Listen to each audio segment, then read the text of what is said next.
and I'm your host, Boxing Ruckus, along with... Let the guest go first. Let the guest go first. Pick whoever wants to go first. Go. Man, this your boy, Mr. RLTBA, Mr. 214, Senior Dos Uno Cuatro, Senior Dos Catorce, Mr. Undeniable. These boys can't touch me on my worst day. Y'all know how I'm coming. Y'all know how I've been coming. Y'all know I'm going to continue to come. Shout out to everybody on the Boxing Rundown. Let's go.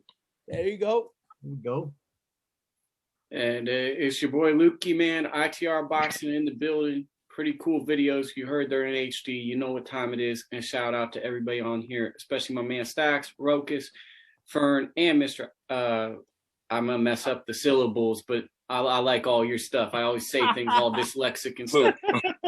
You know, so like I'll start saying it and it'll be all wrong. But yeah, we have Texas in the house. That's what they're saying. Everybody says Texas in the house. Yeah, Texas is in the house today. All right. Go ahead, guys. Go ahead, Fern.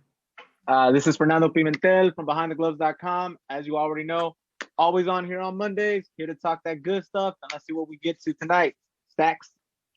Big Stacks Saldana with Supreme Boxing, Under the Hand Wraps, Nevada Boxing Hall of Fame. You name it, I probably work with them. ITR. We're all boxing family. So, yeah. I'm for the people. All right. Well, I'm going to just talk about Saturday's fight, but I want to give a special shout out to, Ringside USA? Ring City, USA, man. Wow, bro. Wow. I thought I was going to tune into one fight, and I ended up watching the whole card, bro. Great show for the troops, too, out in, it was at West Point. It was at West Point. So big shout out to them, man. I like what they're doing. They're giving us good fights. I mean, it was a good set of fights, man. And I'm gonna bring something that I noticed in the main event. I'm gonna bring it up for you guys to break down here for our weekend fights. You know what I mean? Because I noticed something kind of crazy. But with that said, I don't know if you guys want to say anything about those fights.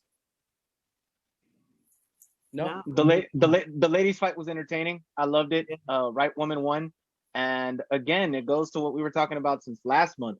Women's boxing is on a really good rise right now, on a good incline. I hope it continues. I hope Ring City continues to bring fights like that out there. I hope the Zone continues to do so. And I hope the other promotions, take and see what these promotions have been doing with the ladies and just continue to rise them up. Because right now, to me, women's boxing is on the rise, and it's a good thing, honestly. Yeah, and I do believe the girl that just beat Jelena, she's going to be fighting Amanda Serrano. Yeah.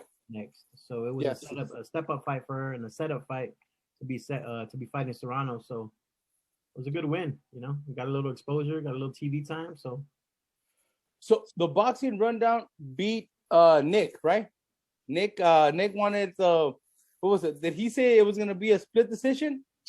Nick said it would go decision, and he did say that Berlanga would win a unanimous decision. But okay. So he got it right? He got it right, bro. We're going to have to send him something. All right. We're going to have to Okay, so with that said, Edgar Berlanga versus Desmond Nicholson. Edgar Berlanga finally goes the distance. What did you guys think? What did he learn from this fight? Was it something that, if Fern almost hit it too, man, was it something that we were expecting since we all talked about it last week? Or did you guys think that he was a little off this week or this weekend? No, I honestly think it was a good fight for him, actually. He's going to learn more from going those 8 rounds than he did in the previous 16 fights and the 16 rounds that he knocked somebody out. This is a good measuring stick for the kid. And I like seeing it, I thought he would probably stop, him later on in the fight towards the end, but I'm glad he went the full 8. I'm glad he got the experience. Now it's just time to continue to build him up with tougher opposition to see how he continues to do. So I enjoyed it. Again, he's going to learn more in these 8 rounds in the previous 16. Anybody else jump on? Oh, yeah, I thought it was a great confidence booster for Igor Balanga. The run he been on, knocking everybody out in the first round. As Fernando say, this gives him great experience to know that he could go 8 rounds. This showed the public who's saying, oh, he just could get a person out the first round. This shows he could actually go 8, and he have the endurance. I think he put on a phenomenal show. So shout out to Igor Balanga. Sky's the limits for this guy, straight up.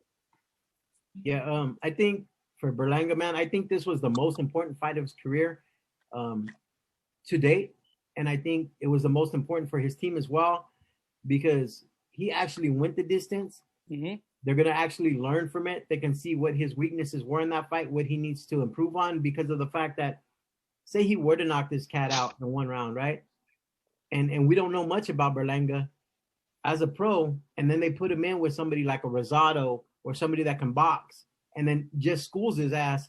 I think it's better for him to get a win like this and learn from it than to take an L and maybe just have his confidence straight drop. Like he carries these 16, 17 knockouts in a row into a fight with somebody like Rosado, and somebody outboxes him and just straight boxes his ears out. And then his confidence is gonna drop, not just because of the loss, but because he's gonna hear it from every fan in the world too. Oh, right. He wasn't anything. He got exposed. He wasn't this. He wasn't that. At least now his team can take from this victory. They can pick it apart, and he's only gonna get better. He's only gonna get better, and he's only gonna improve.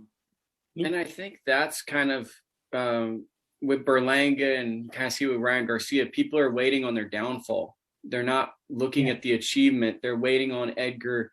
Oh, he's not this or he's not that. The kid has a lot of power. He has a great coach in Andre Rozier, and his father has molded him into a good young man. So I think this is like, you guys, I don't have to add much beyond Fern, Stacks, everyone on the chat. This is going to help him more than those knockouts, because now he's going to have that experience and he's got those rounds. And because of the fame that comes with such a unbelievable streak, he's going to be in a marquee fight sooner than later because of the fame that came with this knockout record. For sure. Exactly. Now, let me ask you guys, all of you guys, give me one name that he needs to fight. Who should be next for him?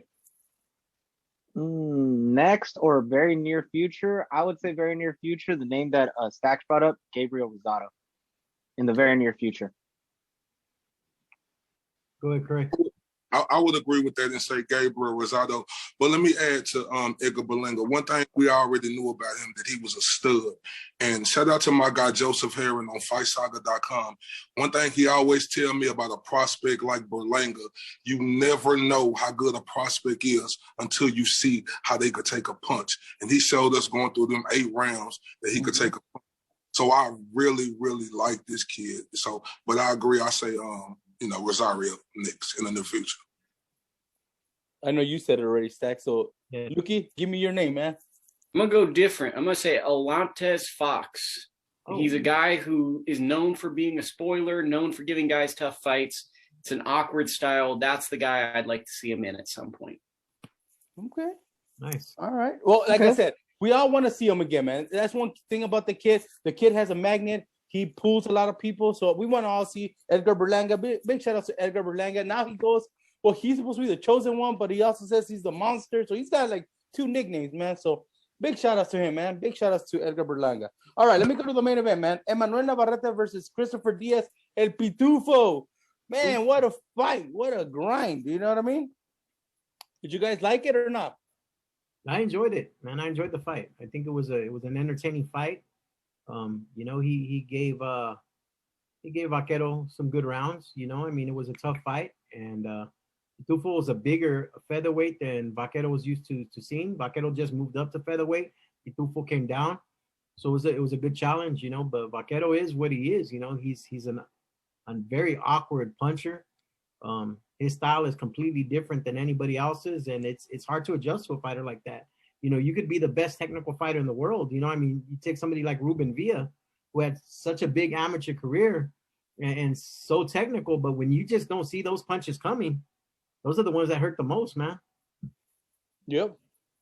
Now, Pidufo showed a lot of heart, and that was a good thing for him and everything like that. You could gain fans in a type of fight like this in a losing effort, and I hope Pidufo did gain some, honestly. But as Stack said, man, not Navarrete, man, he is one awkward guy, man. He has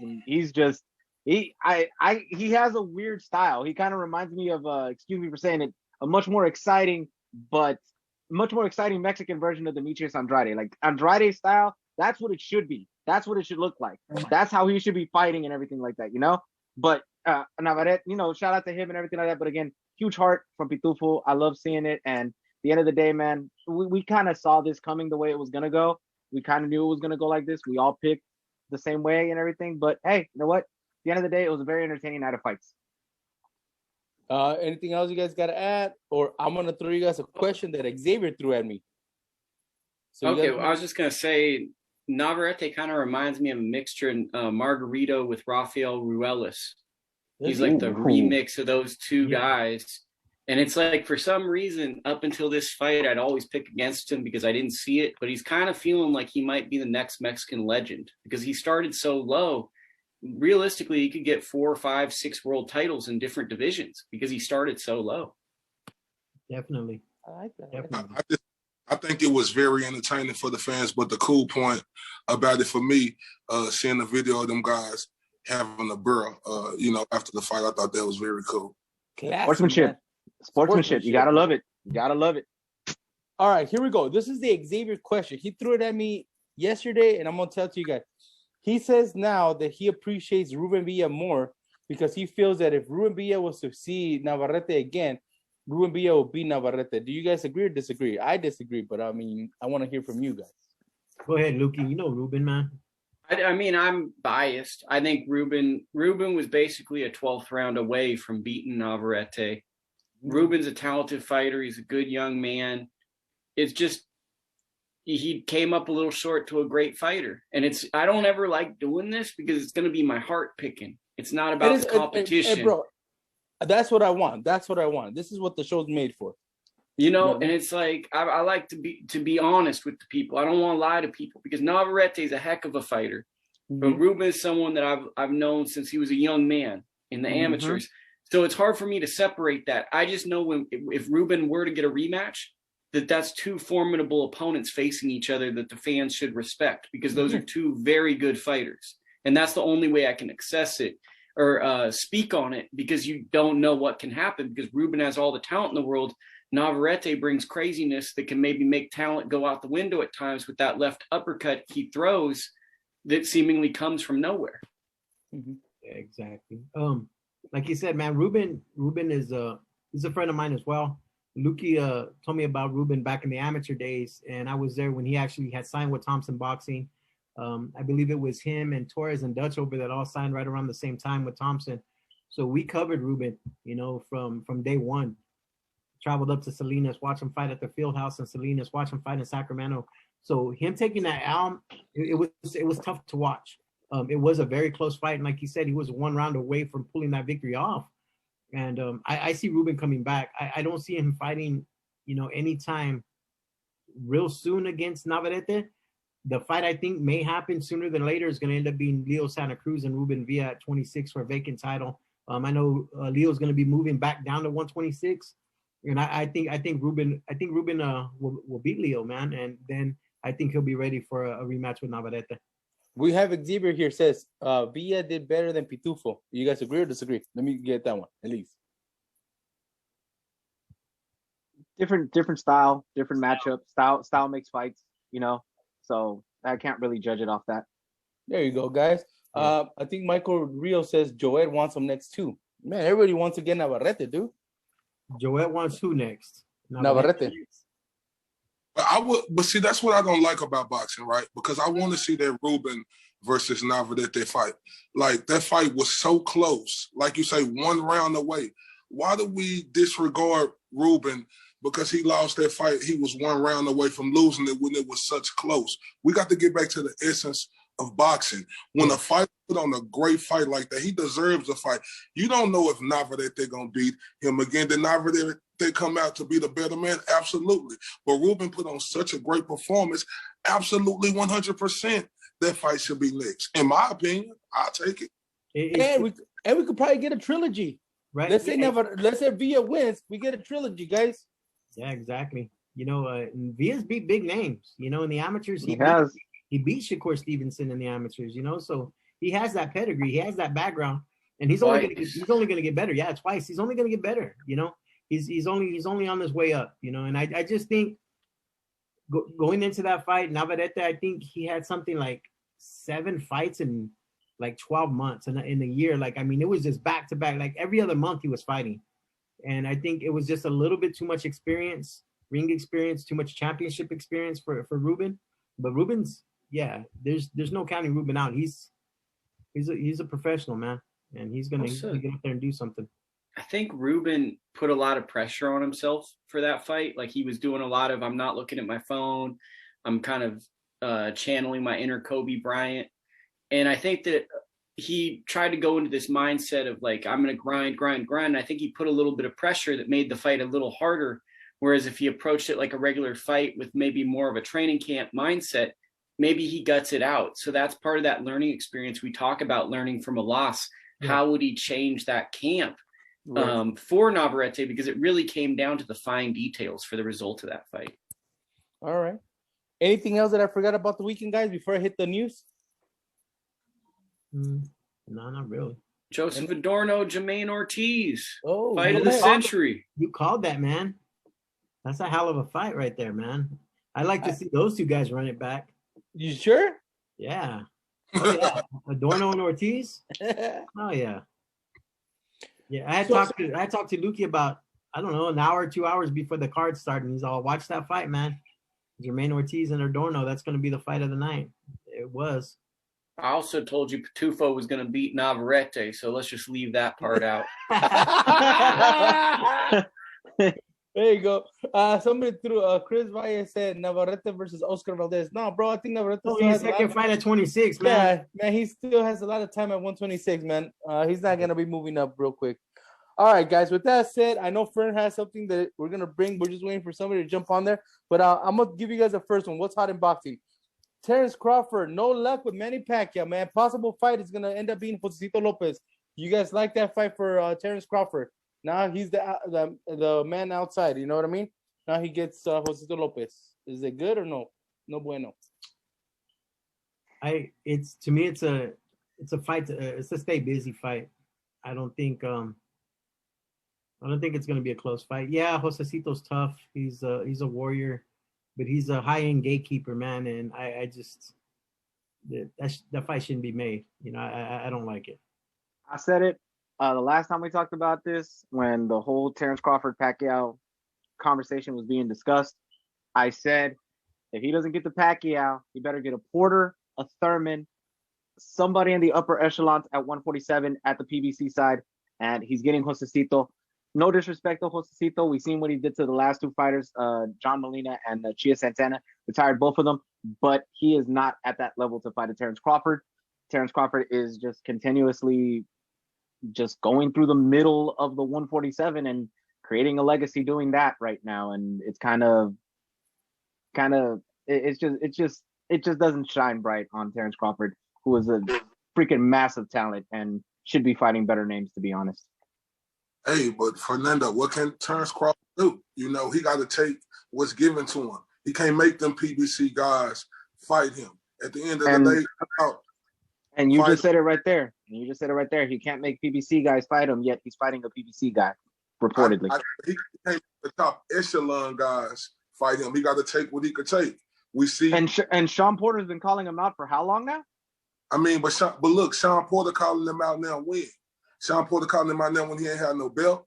You know, when Sean Porter had his belt, he wanted to fight Errol Spence. He wasn't thinking about Terence Crawford. All we heard in the news that they was brothers. You're happy and we're singing them. We ain't heard about them wanting to fight each other. He wanted to fight.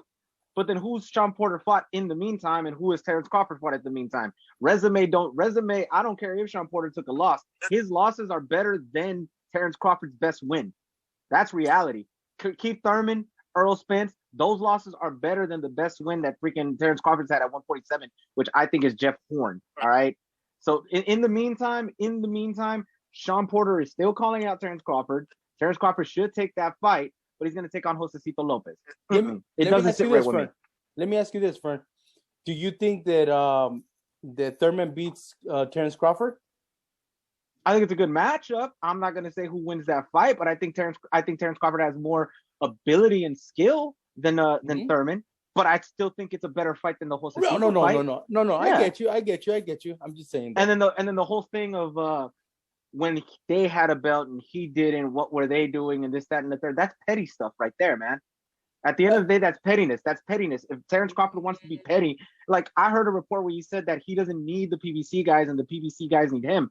My response to that was like, so he doesn't need the PBC guys, but he needed Jeff Horn. He needed a washed up Amir Khan. He needed a Mean Machine. he needed a one-legged Jose Ramirez over the PBC guys. I'm sorry, man. He needs to fight guys. He needs to fight guys at 147. He really does.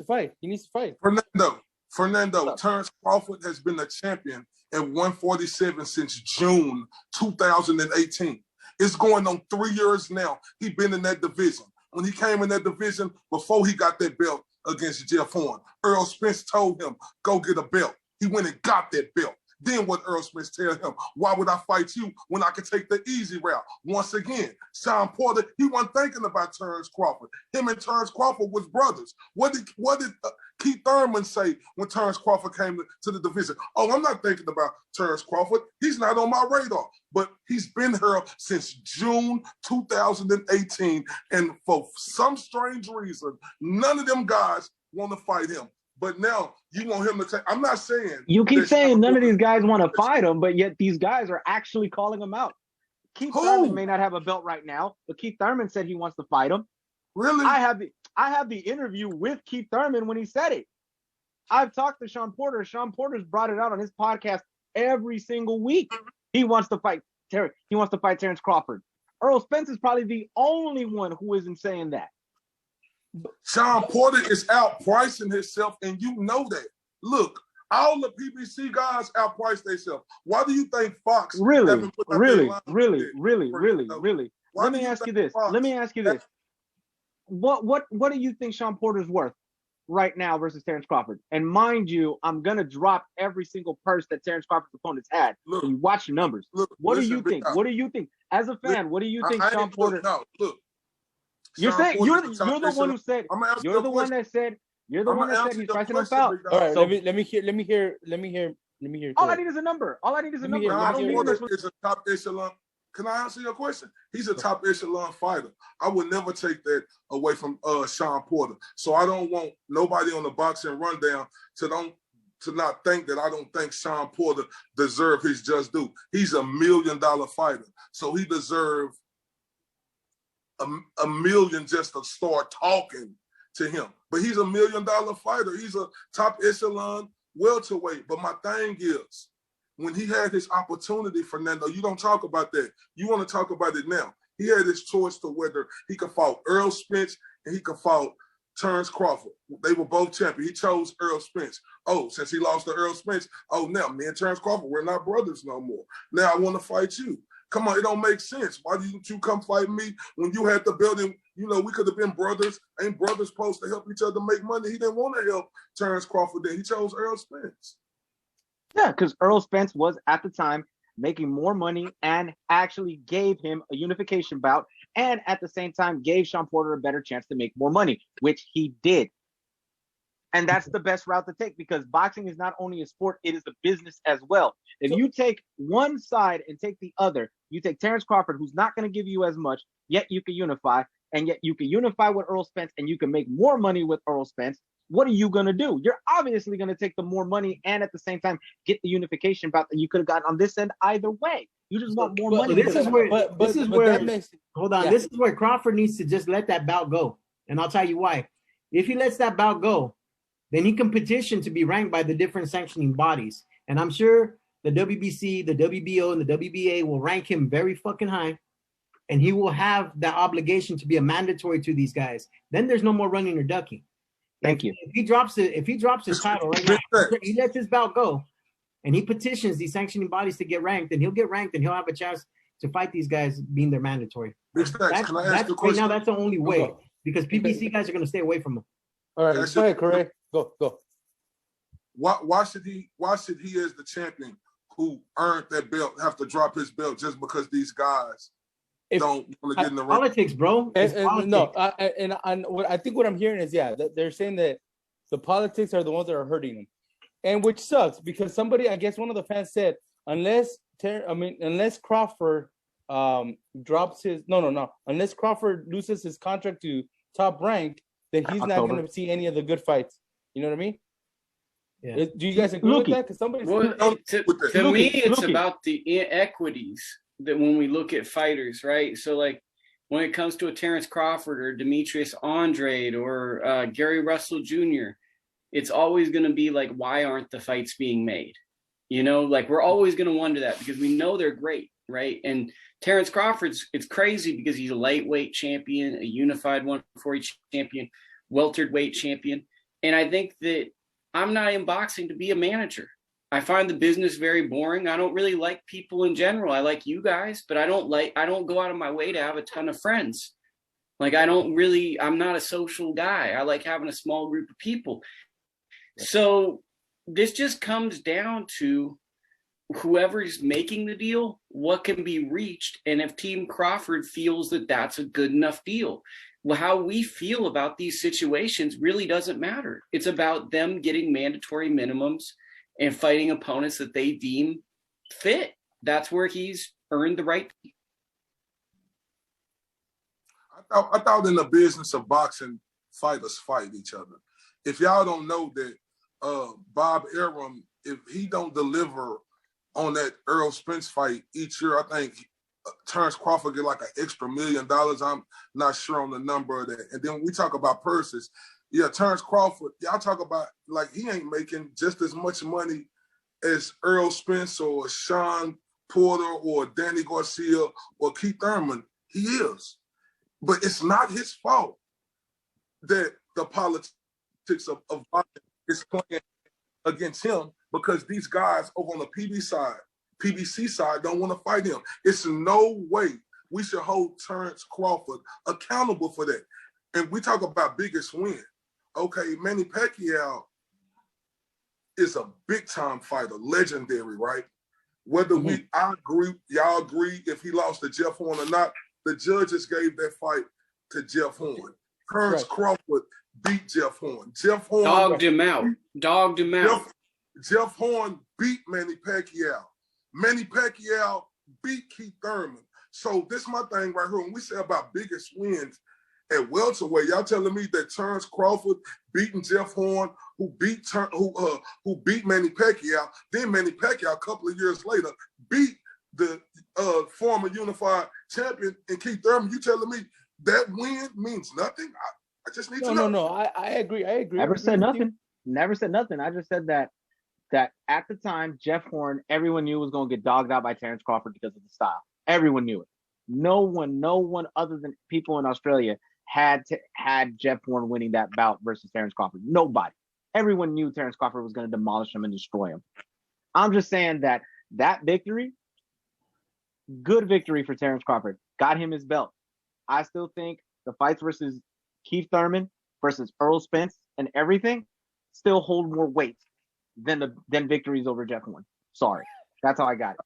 How it hold more weight when Jeff Horn beat Manny Pacquiao, an all-time great? Disputable victory. That's the same thing as talking about Julio Cesar Chavez versus Pernell Whitaker. They're gonna call it a draw, but everybody who saw it with their own eyes knows that Whitaker won that fight. You saying disputable matters if you, me, my dog Xavier, who in the chats think is disputable or not. On the judges' scorecards, they gave Jeff Horn right. fight, brother. Yeah, no, I'll give him that. Again, he won it. It's still a good victory for Terence Crawford. I didn't say it doesn't mean anything. I just still think that the victories and the losses that Sean Porter has on his resume hold more weight at 147 than whatever Terence Crawford has done at 147 so far. I think I'm gonna do a show just on Crawford. Are you guys down to do that? You should do one just on Sean Porter so Fern could give us all the history on it, bro. Yeah. No, let's do this. I'm gonna move forward. So I hope that. By the way, can we time out, Ruckus? Can we time out and bring? All right, Jaime Jostecho, I hope you made money, bro. I told you to pick Usman. All right, dude. I thought you were gonna bring it in later, but okay, here we go. All right, let me get to the next one. Connor Ben says, my dad wants me to fight Sean Porter. Damn, this is going to get hot again, bro. So I'm all over it. I love it. Connor Ben should get the fight with Sean Porter. I love it. Hey, come on, man. Shoot, Connor Ben, you saw what he just did and everything. No, but I love his Spanish. I think we talked about that. If anything, we said that Connor Ben should be fighting either Amir Khan, right? Or Kell Brooks to destroy, right? Destroy the UK guys and then come back over to America and get his money with the American guys. That'd be the best route. But hey, if he wants to go to the Sean Porter route, I'm down for it too. I have no problem with it. All right, let me hear from Stats, or let me hear from Mr. Let's go. Correct. Give it to him, bro. You want no, I'm not mad at that either. Who did Conor Ben just beat? What was his name? I don't want to miss. Sammy Vargas. Sammy Vargas. Ain't that the same guy who Virgil Ortiz Jr., the stud down here in Grand Prairie, Texas? Mm-hmm. It took him like 6 rounds. Mid rounds. Yeah. And then Conor Ben got this dude out of there in 1 round. Look, he's been through a lot of fights, though. There's another way to look at it. Is maybe Virgil added a lot of mileage to that odometer. I know. That could be true, but first round, that's impressive.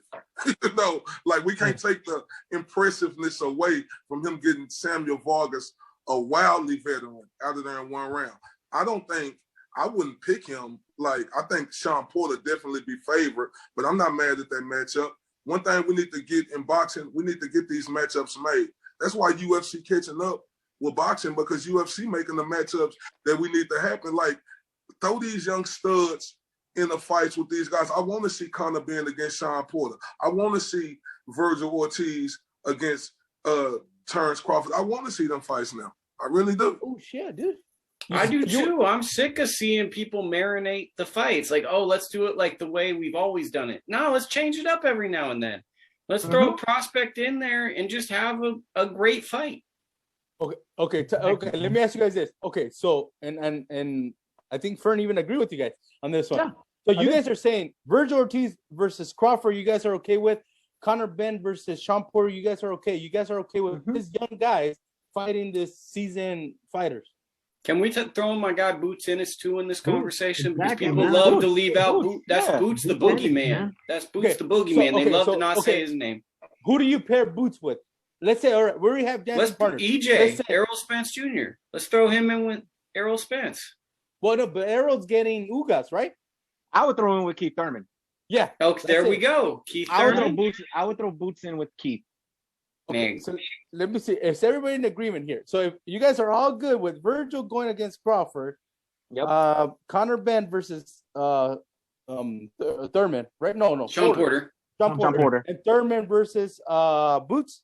Yep. We're all in agreement on this one. All in agreement. I'm in agreement, but I'm more so if I'm gonna say out of one of the fighters, and this ain't no hometown thing. I'm just more so on Virgil Ortiz. I'm like in my Ricky Bobby voice. When this dude wake up, he's pissing excellence. So I'm more sold on him being ready for any guy. Like I'm sold on Jared Ennis being ready, exactly like Conor Ben. But if I have to pick one out of the 3, I'm going with Virgil.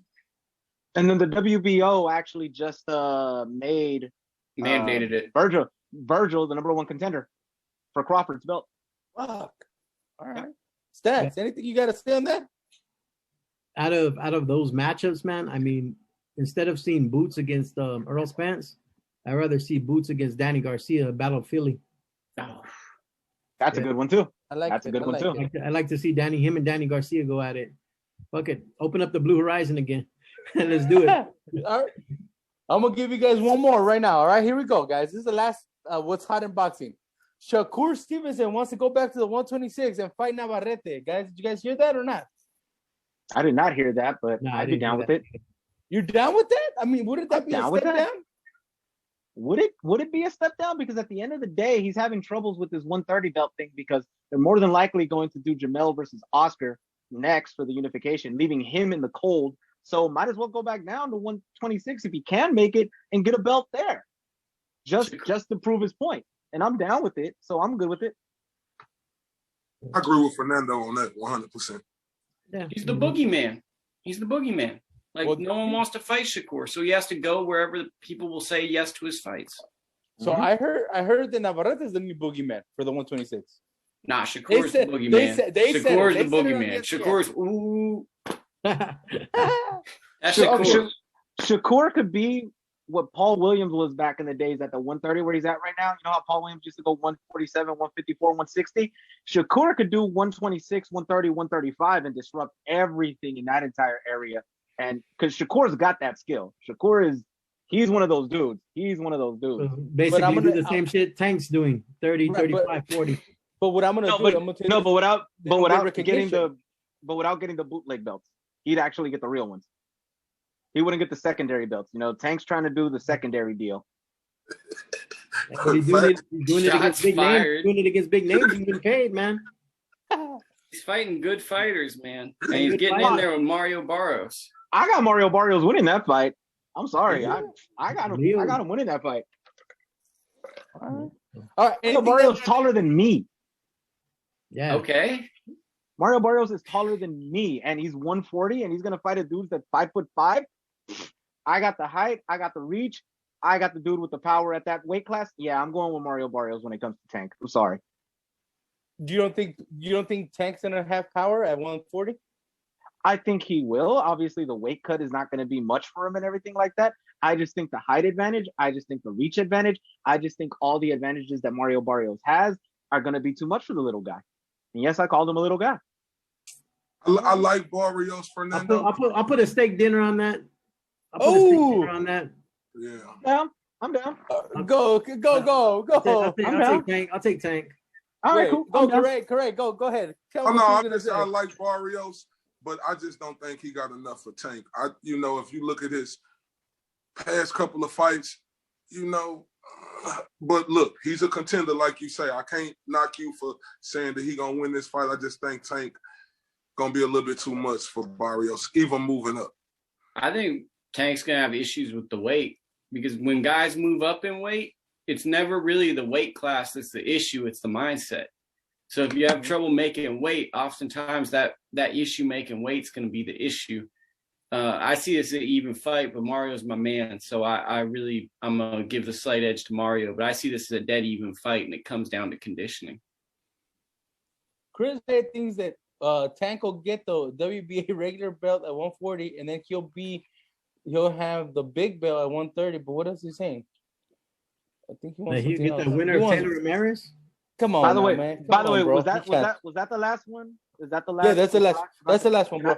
Can I add one more that I think we should all talk about because it's kind of go ahead. Important, drop it like that. Drop it.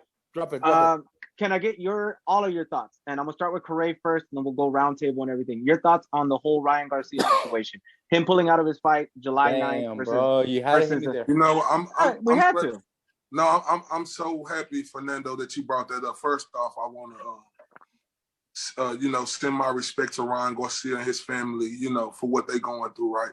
Because I had this dude actually come on my page today, and he had the nerve to call Ryan Garcia, excuse my language, a pussy, right? And I asked him, right, I say, have you ever been in a ring before? Because I have. And, a person who will get in the ring is not a pussy.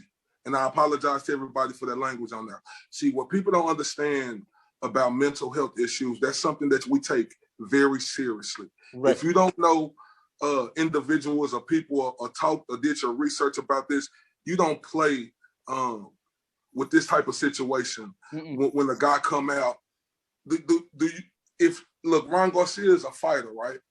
And you have to understand, as a fighter, being depressed and with that type of stress on him, going through that mental health issues, that is like mind-boggling.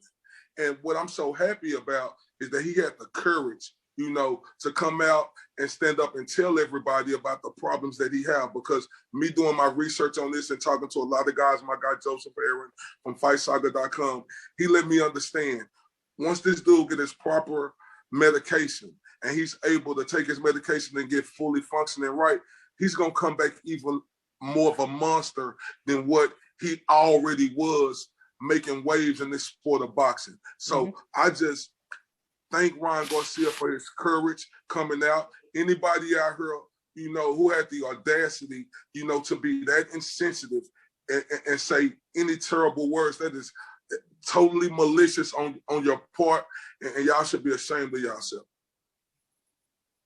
Next.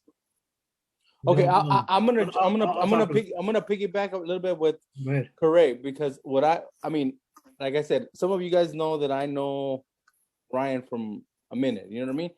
And for me to see that, I honestly, I put it even on my page, bro, because I said, you know what, bro, I'm going to show you support. I know I've criticized you in the past, but I criticized you because I care for you, Ryan, you know what I mean? So for him to say that, bro, it touched me, bro. It touched me on Saturday morning, and I put it out there, bro. Now, there's multiple people saying different things, but I'm going to tell you this, bro.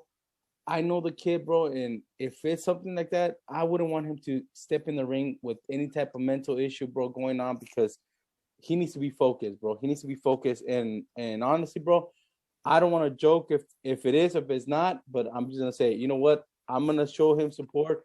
Boxing Records will show him support, and I know if I say it from the Boxing Rundown, we will show support if it's got to do with anything mental. You know what I mean? I'm gonna 100% push for that, bro. So as far as mental health, I think I can speak on this a little bit. This year, I actually reached out to a mental health therapist. I'm going through it. I see a therapist weekly. I talk to him. I know what it's like. In our culture, and as a man, we don't reach out to therapists. We hide our problems, we deal with it, and we fucking move on. That's just the way our culture is, right? Right. If he's having these issues, I hope and I pray that he gets the help he needs, right? But in that same breath, Rokas, I pray that he's not pulling the wool over the lamb's eyes. You know what I'm saying? And I hope that this is real, and I hope he's not using it as a ploy for more money or a bigger contract to see if DAZN, works something out with Golden Boy where he can get paid more. He's seen these social media guys make a lot of money.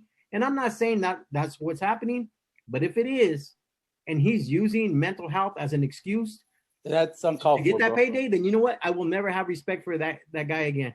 Never. I'm with you, bro. That's what I said. If he is in that spot, I pray that he gets the help he needs, because you know what? For me, reaching out was the best thing I could have ever done. Right. It really is. And just therapy, and I'm not fighting. I can't imagine having just the slightest mental breakdown in the ring. And we've seen it before where fighters have just stopped in the middle of a fight crying and couldn't fight. Yeah. So I wish the best for the kid, and I hope it's nothing serious and he can overcome this. But like I said, I hope it's not a ploy. Lukey, I just want to know more, because it's like this is mental health issues affected me personally last year with my cousin, and I'm very sympathetic if he's going through issues, but I want to know more before I give an opinion, because this is so vague. I just want to know more. You say, I mean, in respect to your answer on that, but when you say you want to know more, it's like you're questioning him if he's my cousin killed himself. So this issue is very serious to me. I don't jump into this. So if the kid's like depressed, I don't want to just make an assumption and be like, okay, I'm all here for you, or you're a coward. I just want to because when I went through this, I want time to go on, and I want to sit with it, and I want to wait, and then I want to kind of see where the journey goes. Right. I don't like commenting on someone's depression at the very moment, because I go through depression. I lost my aunt last week, or I lost my aunt last week, and it's like, this is stuff I'm battling every week. It's like people dying. So it's like, I appreciate that. That's nice of you. But it's like, I don't want to comment on someone's tragedy the moment the tragedy happens, because tragedy sadly is too common in my life. Like, tragedy always is happening. I always try to reach out to people privately, but I don't like to speak on someone that I don't know who's dealing with some issue until I know more, because these are very sensitive things that can lead to major changes in their life by the way we interact with it. This is a young man. This is a guy that would be in college right now, who obviously social media is darn near the Bible to him. Our opinions on him really weigh heavy on his soul.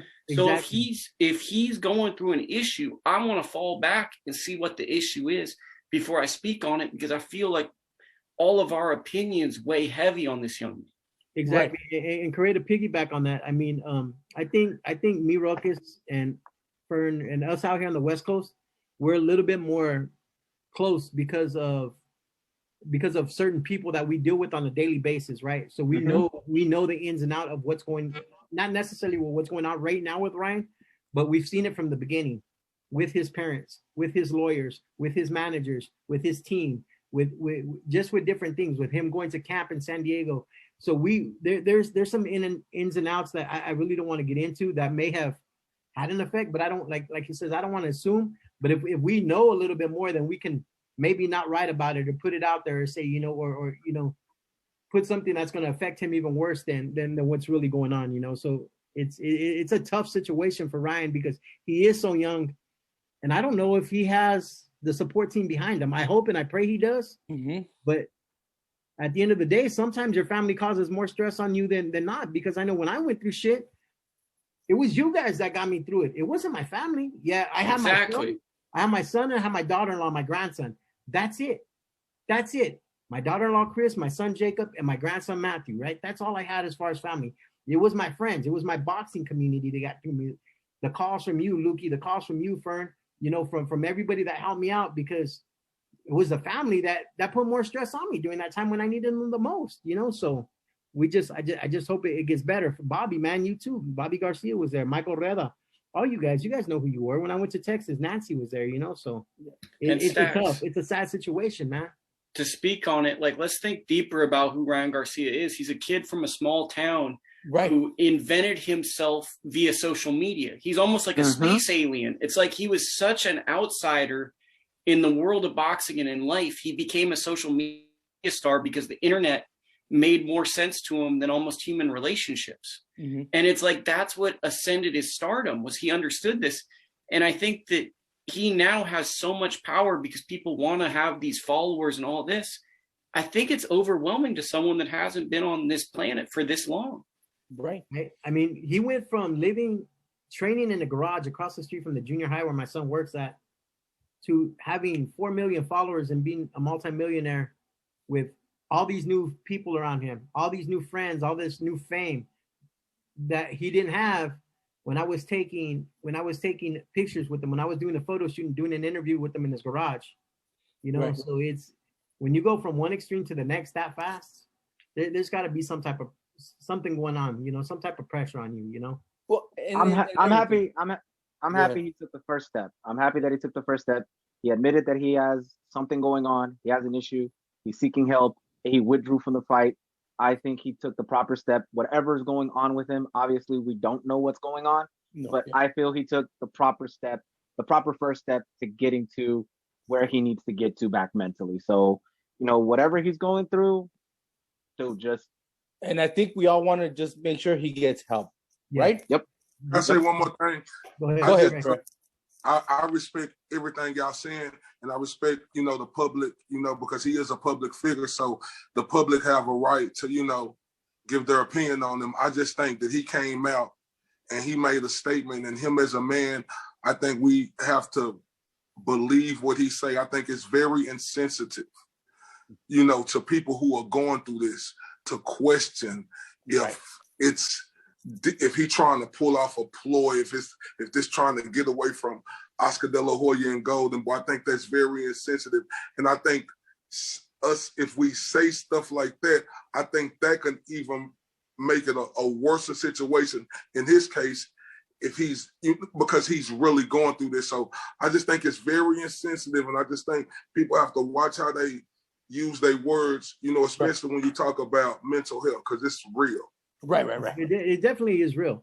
And the thing is when you're a casual, right? And you're looking at it from the outside, and you're a Ryan Garcia fan, or you're a boxing fan, not necessarily a Ryan Garcia fan. I'm just gonna say a boxing fan, right? Tank Davis may be your favorite fighter. Devin Haney may be your favorite fighter. I don't know, you know? And you see the stuff in the past, right, that has led up to this.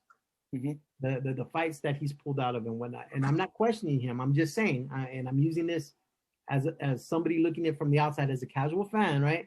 And you see the stuff that has been gone on with Ryan leading up to fights or trying to get big fights and the stuff. It's going to happen, man. And that's where if you can't deal with the criticism, or if it's affecting you, that's where your family needs to take this away from you, man. And get you off of social media, because it's going to be there no matter what, correct? I mean, Andre Ward was a Christian, man, son of God, and he still got criticism. Even after, you know, everybody, once you get to a certain point, you're going to get criticism. You know, it doesn't matter who you are. You get it. I get it. We all get it, man. Me and Lukey have gone to wars with people on Twitter.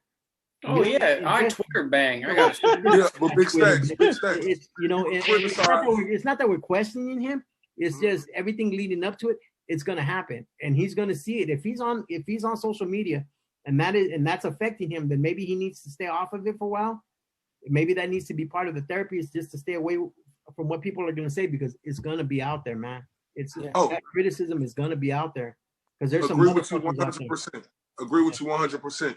Everybody has the right to be criticized, but I just think in certain situations, you don't criticize someone when they come out and open their heart to the public and tell you that what's bothering them, because this it's a deadly situation that affect me and a lot of people around the world. As Luka was saying, he said he just lost his aunt.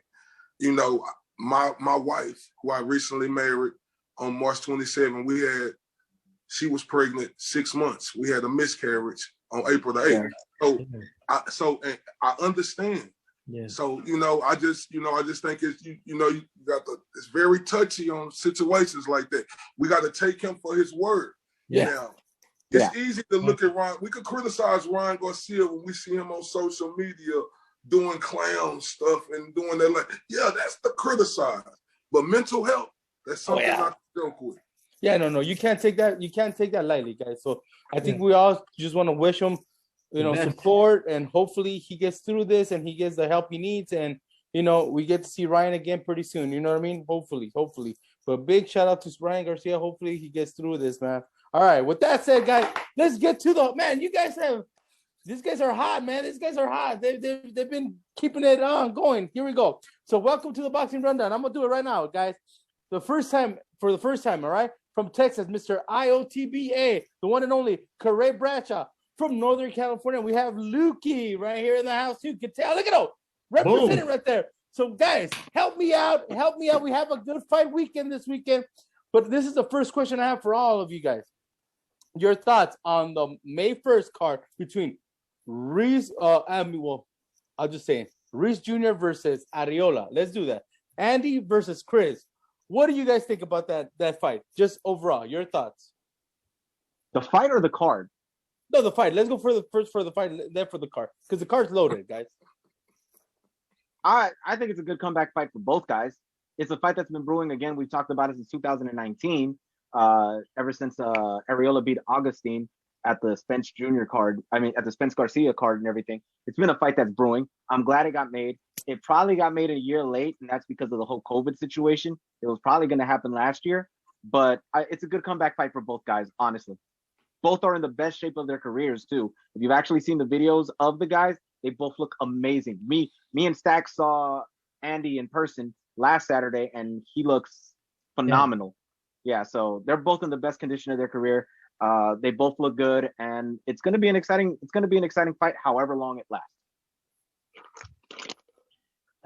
I think they're both in the best shape of their life. I think they're both ready to give us a war. It's ending between 3 and 5 rounds. I think Ruiz puts a. Don't give me a prediction. Don't give me a prediction right now, man. I don't want to know your prediction. Yeah, I think it'll be exciting for the fans while it lasts. But the card itself, like Fern said, man, that whole card is loaded. It's a stack card, man. It's a stack card. But we'll get into that. We'll get there. Everybody else, come on. It's a good fight. It's a good fight in the sense that it makes a lot of money for both fighters, and they have a similar style. So it's a great opportunity for both fighters. It's the best fight for both guys. And it's kind of historic that you have two Mexican heavyweights fighting each other. I hate the fight. You hate it? I hate it. Why? Because, I'm going to go off, my God, the great Fernando Pimentel, because he made an excellent point earlier about Terence Crawford and Josecito Lopez. It's just crazy to me, Fernando say he liked this fight. But then he say he hated the Josecito Lopez versus Terence Crawford fight. Fernando, if we looking at my guy Areola, like respect to him. I think, respect to him in his career, I would never disregard. But if we talking about over the hill and you fighting Andy Ruiz, the former Mexican heavyweight champion, who now with the best trainer in boxing, with the best team in boxing, and Eddie Reynoso, Canelo, Oscar Valdez, Ryan Garcia, I hate this fight. Who would you have Andy fight instead of Chris Areola? Correct. You know what fight made sense to me? Big dog. What was the name of his trainer who he just left? Manny Robles. Manny Robles. I'm sorry, the great Manny Robles.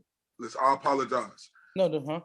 Charles Prince Martin made way more sense. But it doesn't make as much money. That's the issue. Because the fan bases don't support as much. Understand.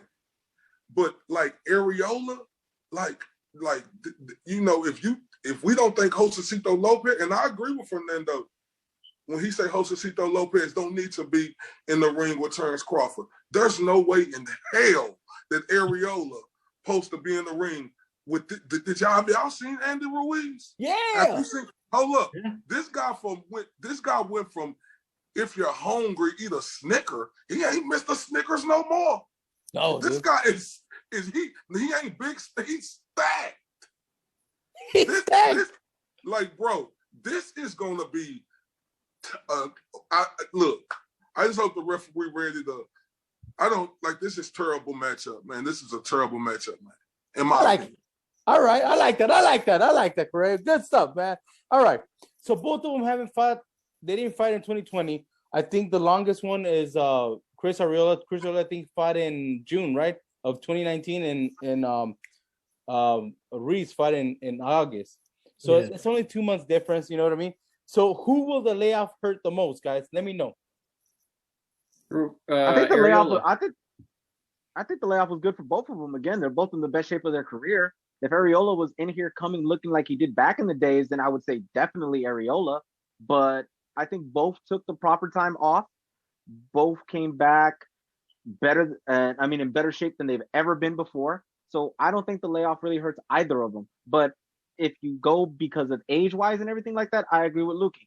Yes, Areola, because he's already 40 years old and he's been through way more wars than Andy Ruiz has gone through. Anybody else? Stacks? No. I mean, Areola has so much damage. That's the reason I say the layoff. It's like Klitschko, the Bermain-Stavern fights, Deontay Wilder, Adamink. And then the fights that he did win that were damage filling. It's just at a certain point, you just wonder how much, I know he's in tremendous shape, but it's like you wonder how much has those fights taken out of him. You ain't talking like James Kirkland, so that's good. Hey, people are talking that I'm gonna pick a draw because I like both guys. No, I am gonna pick a winner, guys. I am gonna pick a winner on this one, guys. Don't worry. And in boxing, the only person undefeated is Father Time, man. Right. Being 40 years old, Chris already being 40 years old, man. If this fight was 10 years ago, and Andy's his age now, then I don't know. Maybe it'd be a better fight, but I don't see it being a good fight, man. You would correct.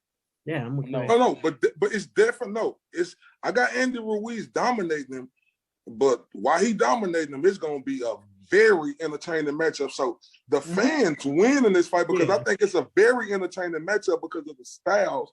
I just think Andy Ruiz is gonna be the clear winner. But entertainment wise, we could Areola got a chance. Entertainment, he got a chance, that puncher's chance. So we can't just count him out fully because the style matchup, he has a puncher's chance, in my opinion. He probably could catch Ruiz, but All right. So speaking about Father Time, right? Undefeated. We saw that happen last Thursday, right? With the young lady that ended up, time hitter. You know what I'm saying? Yeah. And we've seen a couple fighters age in the ring. Do you guys feel that this might be the fight where Chris Areola really ages? Is that what you guys are saying? I think he's done after this. I think he announces his retirement. I agree with that. It's one payday, a big payday for him, and I think he retires after this fight. And he'll grab the mic and he'll say, "I'm sorry." He'll start crying. He'll say he gave it his all to his fans. No, he does. I mean, he does every time. He's an emotional guy. I'm not making fun of him. He's an emotional cat. He's gonna cry. He's gonna say he gave his best and he tried his hardest and he loves his fans, and it's gonna be best for him to ride off into the sunset. And he'll retire right there on the mic. And it's a moment, right? Because it's gonna be like a moment for Andy Ruiz to go forward to fight like a Deontay Wilder. Yeah. So it's like, not just does he get a payday, but it's like kind of like he's sending off the new Mexican heavyweight champion. Yeah. It's almost like a graduation if Ruiz was to win. Yeah. Areola was the first Mexican heavyweight that we kind of loved as boxing fans, and Ruiz kind of stole our hearts with the Joshua fight. Agreed with that.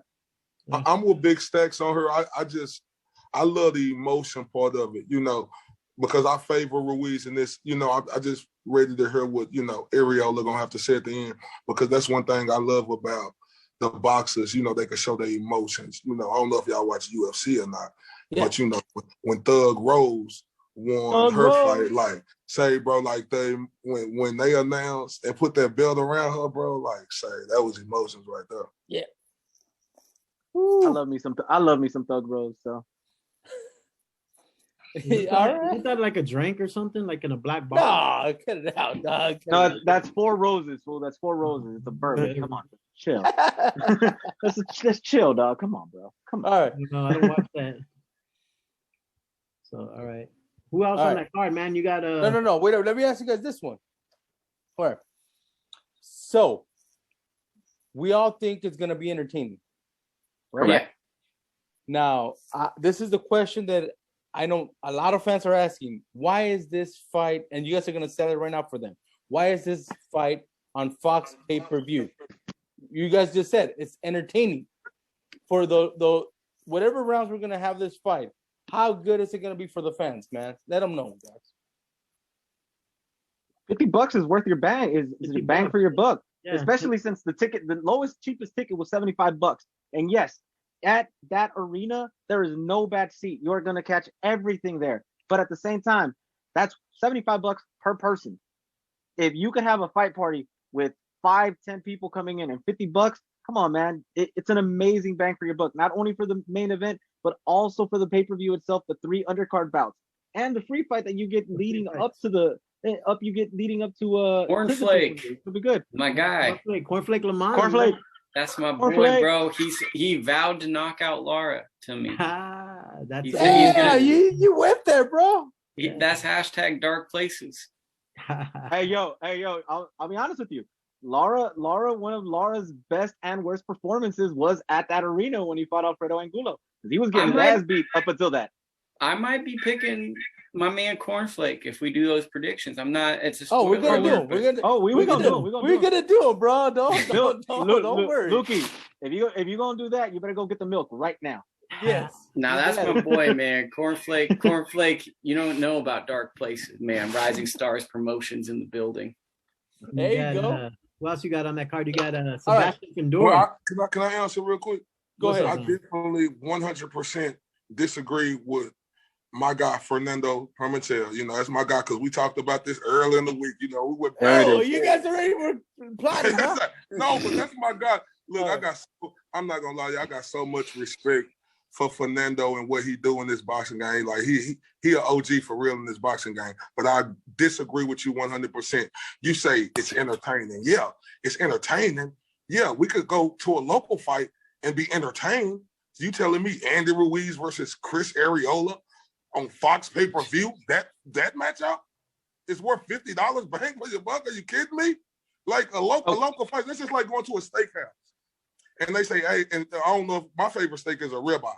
And they'll come tell me, hey, we have a discount for you for a ribeye that's a day old. We'll give it to you for $4.99. No, I want the ribeye that's fresh.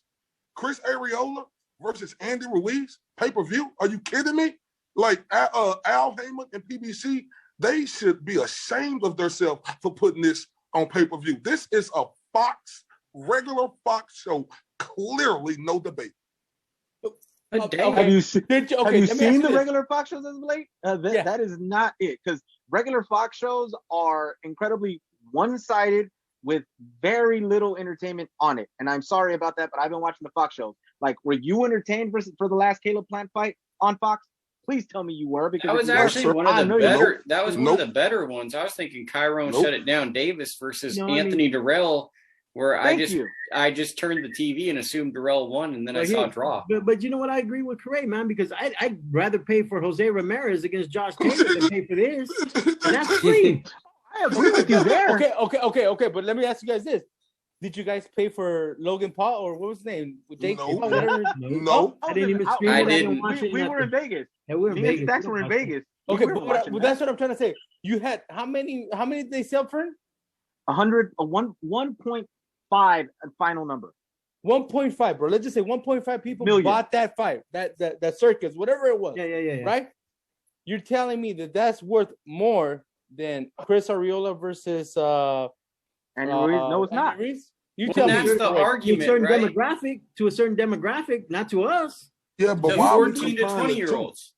Yeah. Like it's crazy to me to compare, like a YouTube star versus real boxing. Yeah. I just can't compare the two. Like in real boxing, I want to see real matchups. I'm with whoever said this fight leading with Andy Ruiz versus Deontay Wilder. Now, Andy Ruiz versus Deontay Wilder is a super pay-per-view matchup. That's what I would pay for. No. And we agree. Chris We Areola. agree. That'll be we agree there. Too. But I think it's just, it's entertaining. But look, y'all in LA, y'all could go see entertaining local fights all the time. Look, Ruiz is I know we do our boxing thing, so and a lot of other people are smart in boxing where they know these other fighters, but the only names on there that's marquee is Ruiz versus Areola. That's not going to be a good market seller. I'm sorry. I got you. Now, I think isn't this on pay-per-view because Ruiz just gets paid a lot of money? Like, isn't that like the ugly truth? Yep, Pretty much. That's the reason why this is on pay-per-view. Right. Yeah, okay. That's it. It's on pay-per-view because he's an expensive salary. Here we go. Because when he made $12 million in his last fight against Joshua, he ain't gonna accept nothing less than $3 to $5 million. So with Al Heyman and PBC having a $60 million a year budget to where they could throw on fights. Andy Ruiz, you think after making $12 million in Dubai that he taking less than $3 to $5 million? You have no choice but to put this on pay-per-view. I tell you, he was forced. Here's the thing, though. I tell you what, man. Saturday, if you want to watch an exciting card, watch the DAZN card. I think that card's going to be more exciting than that. I'm going to put myself out right now, guys. I'm going to tell you guys this. This will be the best fight, pay-per-view number-wise, that PBC has in the first half of the year. I'm putting myself out. You think so? Yes. It's the only pay-per-view they're having. No, they had one already. They had one already. Who? What pay-per-view did they have? Gervonta Davis versus Leo? That was last year. Too. That was last year. Errol Spence versus Danny Garcia. Yeah, Errol Spence versus last year. That was December. That was last year. Okay. I mean, no, with the sport of boxing, with the heritage of the Mexican people who love the sport of boxing, I could actually agree with you on that it may do good numbers, just for the love of the sport that the Mexican heritage have for their fighters and the way they love the sport of boxing. So you got a good point. I can't disagree on that. Yeah. Okay, I'm gonna give you guys one question. With that being said, Corey, and maybe you can answer this, Rokas, or you, Fern. Actually, this is for you two then. He's saying because of the love for Mexican boxers, but how many fans in Mexico really love Ruiz and Areola? I mean, I know us Chicanos do. Oh no, they do. I mean, I'm being real. Like when it comes to Mexican boxers, how many people are going to buy it? Andy travels big with Mexican fans, dude. They went to Dubai, bro. They went to Dubai. For him to take Mexican fans to Dubai, he carries. Okay. Andy is one of them Mexican fighters that is a regular guy that you will want to go have take to a barbecue or go have a beer with. So he has the appeal, Come on, man. This like just Andy Ruiz, the first ever Mexican heavyweight champion. That's historical, dog. Yeah, that's it. But Stacks, you make a great point though. I can't disagree with you either, bro. Like that's a hell of a point. So I got to agree with what both of y'all saying though. Go, Lukey. I was gonna say that Andy Ruiz, part of his appeal is he looks like the guy next door. Like everybody's seen a guy that looks kind of like Andy Ruiz. Yeah. And I think that's part of the pay-per-view appeal is, hey, this looks like so-and-so if he fought. And he's just kind of like memorable for that. Exactly. All right. So I think everybody's I was going to ask the question, but I think Fern stole our thunder, or whoever said it stole our thunder. So if Ruiz wins, we all want to see him against Deontay Wilder. That's who we want to see him against the next fight, right? Yeah. It depends on when Wilder fights as well, because I don't want him to be. I don't want Andy Ruiz to put a pause on his career to wait for Deontay Wilder fight, because Wilder also has to have a fight announced, and we got to see when he fights and who he fights next. If he fights some, Costecho, man, you have the quote of the night so far. He says, What he "Nah, said? man." He saes, "Real Mexican fans are gonna save all their money to barbecue next week for the Canelo fight." And that's on the zone, my boy. That's on the zone. You don't have to. You don't have to buy pay-per-view. Hey, but they gotta buy the zone, carne you have the asada. They gotta buy the membership. carne asada on the Modelo. Come on now, cut it out, Jaime Costecho. But I'll tell you this, you know who I want to see Andy fight, and it'll be a very difficult fight for him, and it'll be troublesome. Give me old ass Luis Ortiz. Who? Luis Ortiz versus Ruiz King would Kong? be fun. King Kong versus Ortiz. That versus Ruiz, that'd be awesome for me. Yeah, that would be awesome. I'd love that. I'm sorry. I'm sorry, y'all. I won't pay back for my guy. Yeah, Manny I wouldn't. Robles. I wouldn't either. You got me. No, I'm sorry. I won't pay back for my guy Manny Robles, because I want to see Charles Martin versus Andy Ruiz. Just think the build up behind that fight. And I'm not gonna lie to y'all. Charles Martin being with Manny Robles, he have gotten a lot better. I'm not saying that he'll beat Andy Ruiz, but I'm telling you that stylistically is a great matchup, and just the back end on it. You know how you have to tell the story right. It could be really good. And the bad blood. They will be bad blood, because I think this is what this fight's lacking. Because I think they both respect each other, Chris Areola and Andy Ruiz.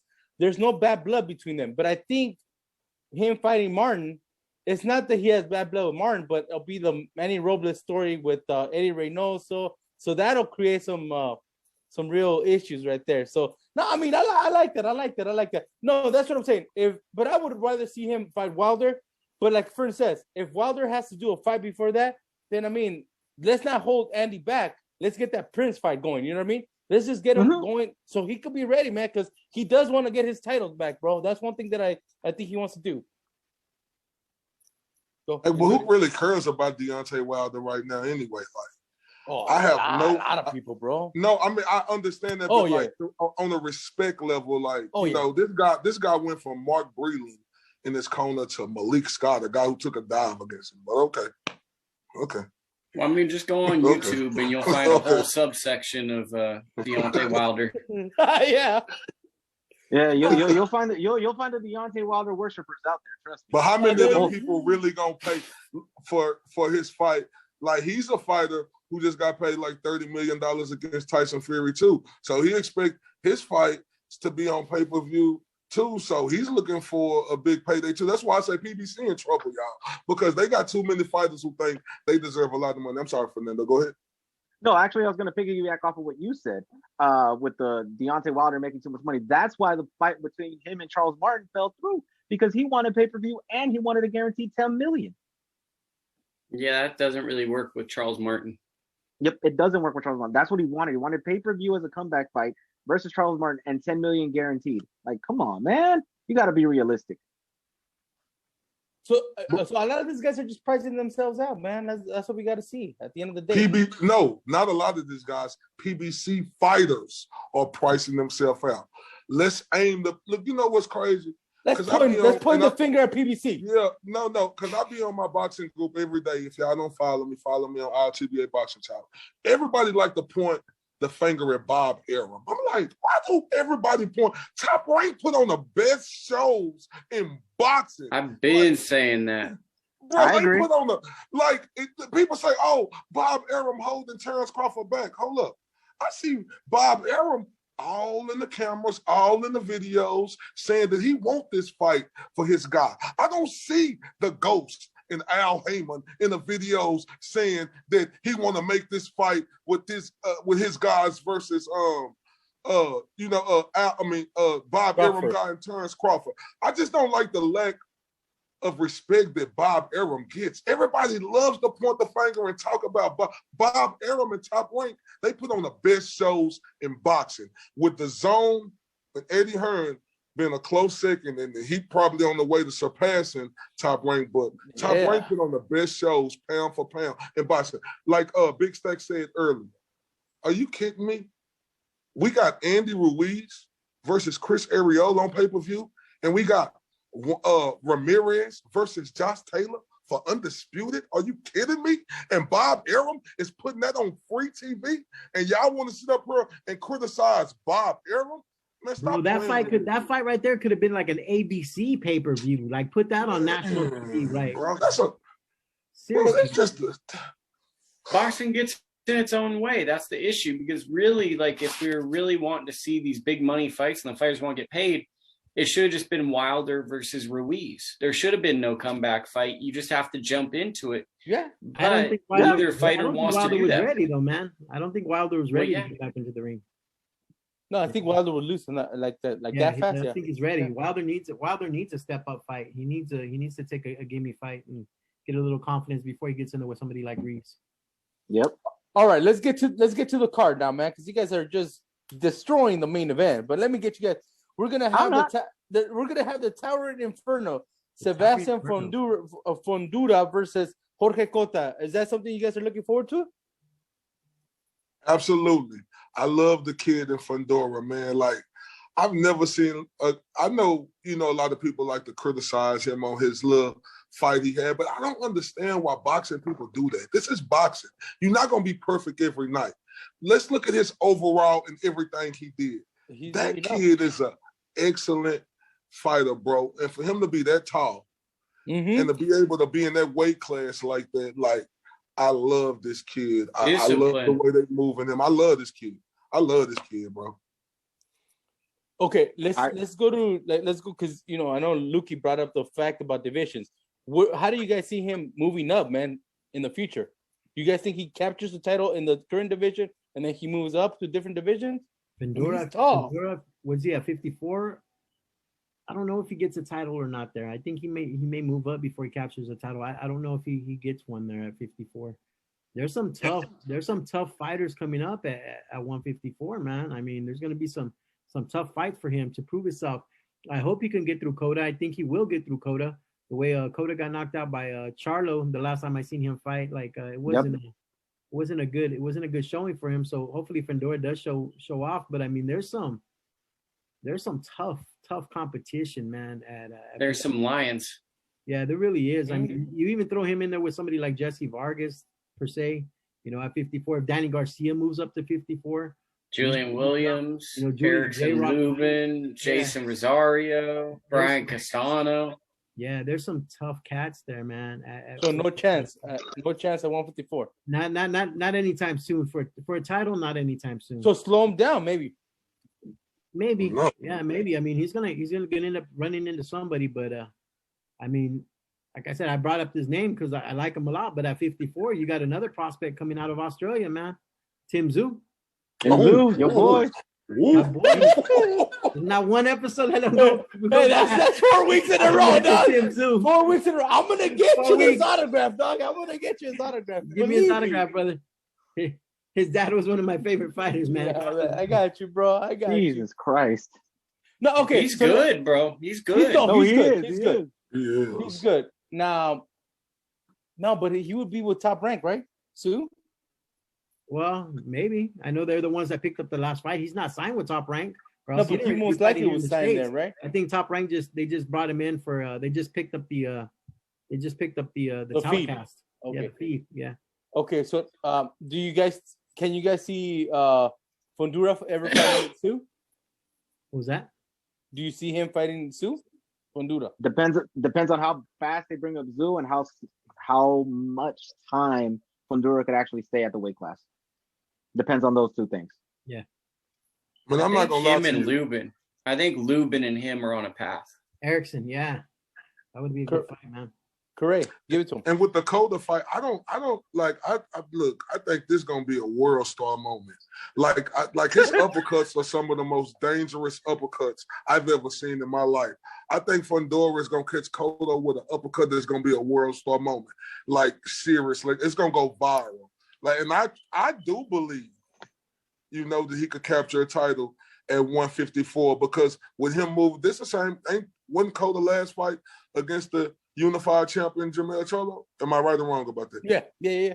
So if his last fight was against the unified champion, this showed me Fundora heading in the right direction. It's only up to Fundora to put on that world star viral moment that's going to send shockwaves from the 214 to across the pond, straight up. You guys heard it here at the rundown from Mr. IOTVA, guys. He said it. He could capture one here. So if Fandura's watching, I think his people watch the show, so we might be able to bring him, Sebastian, in here. You know what I mean? So don't count him out, man. Don't count him out. He might be in here. All right.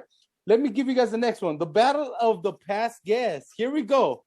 We have Jesus Alejandro Ramos versus Javier Molina. Both of them have been guests here at the Boxing Rundown. Do you guys like that fight? Love it. Yeah. Love it. Reasons? Go ahead. Go ahead, Lukey. Go ahead, Lukey. Take it. Javier Molina is a 2008 Olympian. He's a really good fighter. He beat one of the fighters that I really like, and Amir Imam. People always criticize Amir, but Amir was a really good fighter. He was actually favored at the Olympic trials when he was in it. He lost to Jose Pedraza. He's had a few losses, but Molina's a really, really tough. He's the definition of a tough LA fighter who excelled at a high level. And then you have Jesus Ramos, who everyone in the gym, from Coach Red with Terence Crawford, is saying this kid's something special. I think he's something special. And he basically graduated out of fighting those club show fights with his last performance, knocking out a veteran guy in 2 rounds. So he's taking on a guy who realistically offers so much experience and such a big threat in Javier Molina's backyard. I think that this is a fantastic fight, and I'm very excited because I think this is a big test for Jesus Ramos. Well, I agree with everything Lukey said there. Honestly, it's just a clash of styles, and they're both going to mix. I honestly think they're going to mix incredibly well, and it's going to be one of those show-off fights. And again, whoever comes out of this one is just, I don't know, it's just going to rise to the top more and more. Like the cream rises to the top, and they're just going to show themselves out on this one. It's a stylistic fight that I think will probably steal the show, to be honest. I thought so too. I think this will be the fight that steals the show. Now, Lucas said it best, but I feel like with Ramos, this is his moment right here, to show everybody that he arrived, right? And I fully believe that he's going to capture this moment, and put on the show. If he wins, it's him and Gabe Flores Jr. are the 2 people for Prospect of the Year right now, in my opinion. If he wins this fight in dramatic statement, because Gabe had that amazing win over Jason Velez, who's been this veteran guy. So I'm really looking at him to kind of get into that conversation with a win, if he were to win, Ramos. Definitely agree with that. Shout out to Gabe Flores Jr. I'll be down there in May to go visit with him and his dad, Gabriel Flores Sr. They was down here at the Maurice Hooker versus whoever he just Virgil Ortiz fight. Yeah. Virgil Ortiz fight. So yeah, I definitely agree with you on that, Luca. But Gabriel Flores Jr., I love this kid. Ooh, he's something different, bro. Gabriel Flores, that's a Bentley. That's a Rolls Royce Wraith. That's a Rolls Royce Phantom. That's a little different. When you see him, you go, what is that car? I know it's expensive. That's Gabe Jr. And that's what he was rolling in Houston with Scarface. Was it? And Jay Prince, they were in that white Rolls Royce. Hey, you know what? I'm jealous that you guys. I'm jealous that you guys had the opportunity to cover him as an amateur up there to just watch that kid grow. I wish I had that opportunity. Yeah, I got to watch Virgil and a lot of the fighters down here grow up. But Gabriel Flores Jr., when I look at that kid, when he signed with Top Rank, the youngest ever at 16. I was there that day. Bro. Wow. I've got so many stories. I slept on their sofas when he was training for the World Championships as an amateur. And then I flew out the day of the negotiation, and I got a same-day ticket out. And then someone posted a photo of us out in Vegas. And I was like, I thought no one said post any photo, because it's like the early right. I guess it was like, no, everyone's like, don't post anything, because it was one of those deals where he signed. But then it was Pacquiao versus Jesse Vargas. The announcement was made, and there was like a big gap of time. It was like October to November. And it was like, don't post, you're in Vegas. And then someone posted. And then for a whole month, I'm like, I just decided to take a road trip to Vegas. Man, I'm telling you guys, and for the fans that are tuned in, for the fans that are watching this, man, give Lukey a follow on ITR, man. Watch him, read his articles. He will tell you more about these amateurs than anybody else, man. He knows his stuff when it comes to the amateurs, because he's told me about so many different prospects to watch, who's hot and who's not. And he's probably right about 95% of the time. You know, there's been a few that haven't really panned out, but I mean, for the most part, Lukey's up on game when it comes to these amateurs and seeing them, especially the Northern California ones. You know, Lukey has an eye for talent. Lukey definitely I'll say does have an eye this. for talent. LA, go ahead. Lukey, the best thing about Gable Flores Jr. is Gable Flores Sr. You know, he leads Gable Flores Jr. so great. Like, he's the epitome of what you want a father and a coach to be like. Like, exactly. Man, that dude right there is so amazing. He loves him unconditionally, but he also wants to put him in a position to win. And it makes me want to be a better leader of men whenever I'm around Gabe Sr. That's how I always feel. But I wanted to say, LA people, there's an amateur coming up. I love him, Steven Navarro. I love that kid, man. He's so special. Baby Mike Tyson. Yeah. Yes. He was brought up right by his cousin. He's cousins. He's cousin with Jonathan Navarro. Yeah. Jonathan Navarro. And David Navarro. David who just signed. So that's a family. But I'm telling you, Steven Navarro, he's like a LA Lomachenko kind of. And he's like in his division, he's ripped. So he's more buff than the other kids. And I look at that stuff for talent. Like when a kid's just abnormally stronger than them, you know that they're a different level. All right, let me give you guys the next one, man. Omar Figueroa Jr. versus Abel Ramos. And I already know what Stacks is going to say. You better watch it, bro. So give me that one, man. What am I going to say? What am I going to talk about? You already know what you're going to say, bro. You already know who you want to see in the... Hush, bro. Hush. All right. Well, I'll say it. Hopefully the sister comes. Hopefully the sister comes so we can see her at the weigh-in, man. So there you go, man. I'll say it myself. Big shout out to her. Yeah, hey, you read my mind, bro. Ay. Ustedes. Entre veces no puedo con ustedes. Dios mío. Hey, respectfully, she's eye candy, bro. Respectfully, she's eye candy, bro. Yeah. Oh, there you go. You said it the right way. Respectfully. There we go. Got it. Gotcha. Yeah. Respectfully. Yeah. Respectfully, she could be my nutritionist coach any day. There you go. So him and his dad ain't hashed it out yet? I don't know, man. I think that sucks if that's the case. No, isn't he in the corner? Well, I don't know. His sister led him last time, right? In his last fight. No, she's the nutritionist, I think. That's right. Yeah, she goes on stage in her cat suit as a nutritionist. Ooh, bro. Yeah. Meow. Shots fired. Hey, Shots fired.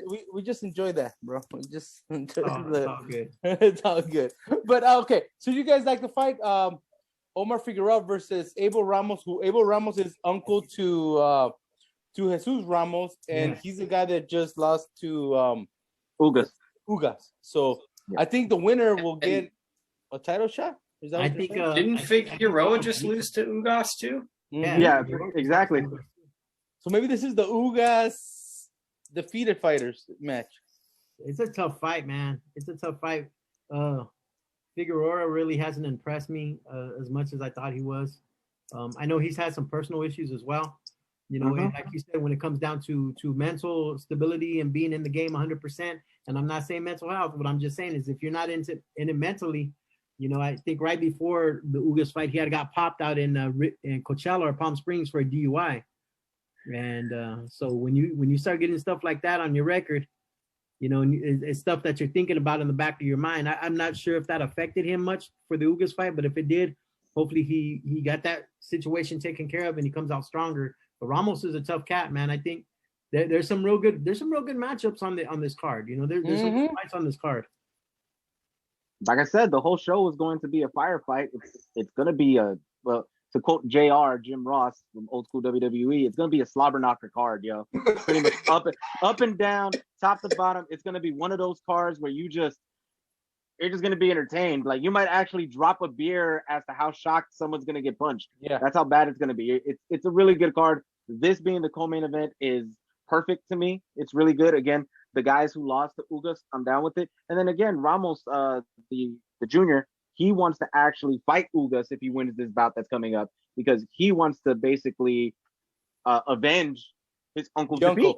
Yeah. Yeah. So it's like, so you could go multiple ways with both Ramos and Figueroa here in this situation, but I can't pick. I just really can't pick wins in this thing because it's a stacked card where everything's gonna be like. No, you're gonna have to, bro. I like Uncle Abel, man. I like Uncle Abel in this fight, man. He's got his little homie Jesus on the card. I think that they're gonna be together as a family. I'm taking Uncle Abel in this fight, man. It's the family energy. It's gonna be the Ramos night. All right. I don't want to hear predictions yet, man. I'm gonna get you guys with that. Let me give you guys the last one. Erislandi Lara, the American Dream versus Cornflakes Lamana, right? So what do you guys think about it, man? Cornflakes? Oh, I love it. I love it for a free fight. It's awesome. It's the Fox lead-in. It's the free fight that's going to lead into the pay-per-view. I love it. Erislandi Lara has gotten a better style now since he's gotten a couple of losses and everything. He's been more entertaining his last times out. So hopefully he continues that trend. I just like it. I like the fight. I forgot to mention this. It's also for the WBA regular middleweight title. It's vacant. Oh, God, I'm gonna throw. Look at that. It's not correct, bro. Damn. Dude, too many belts. Too many belts. No, I know. Too bro. many belts. I was tripping when I saw that, bro. I know Correa agrees with that.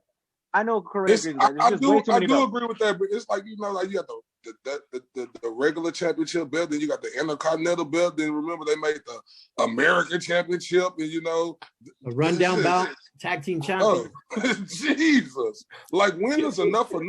I think Stacks or somebody spoke on this earlier, that Gervonta Davis, like, I'm not sure if he's a legitimate, like, I respect him being a champion, but I think if he win this belt, won't he be the champion of like the 3 underbelts? Yeah. Yep. Yeah.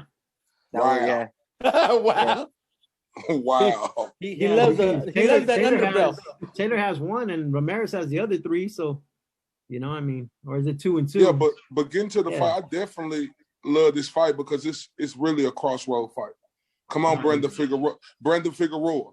Come on, man. You had a stellar amateur career. Come on, man. It's time for Brandon. We'll talk about Brandon in 2 weeks. He fights in 2 weeks. Omar. I mean, Omar Figueroa. That's what I mean. Omar Figueroa. Yeah. You had an excellent amateur career. Didn't Omar beat Earl Spencer in the amateurs? Probably. I heard. Yeah. So Abel's tough, man. Abel's lost 3 fights and he's never been stopped. And his only 3 losses were a technical decision to Regis Prograis about 4 years ago, and then Ugas, Baranchek. And Baranchek, Ivan Baranchek, and Ugas. That's it, man. And neither one of those guys could stop him. So Omar's going to be in for a damn war. I just hope he be a better version of himself coming into this fight than we've seen the last time he was in the ring. All right. Anything else that I left off? Lara's going up to middleweight. Like, that might be something to think about. Lara's never been at middleweight. He's always kind of looked like a welterweight to me. So I think that he's kind of going the wrong direction. It's like he's always felt like a small 54 pounder, and now he's going to 60. And 60's loaded. 60's loaded. Mm-hmm. So I mean, he's loaded, but they won't fight each other. So it could be loaded. Dang. Oh, okay. Hey, I wouldn't mind. I wouldn't mind seeing Demetrius Andrade versus Erislandi Lara. I want to see Big Charlo versus Lara. That'd be dope for me. I want to see Big Charlo versus Lara. But aren't they trained by the same guy? No, Lara's now with Ismael Salas out of Vegas. I think he's had a camp or 2 with him.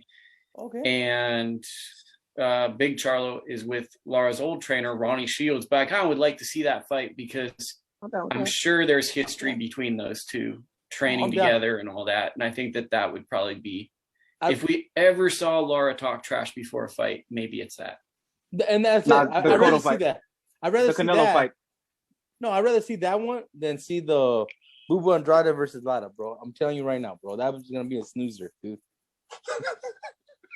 Hit the snooze button, bro, for me on that one. All right, guys.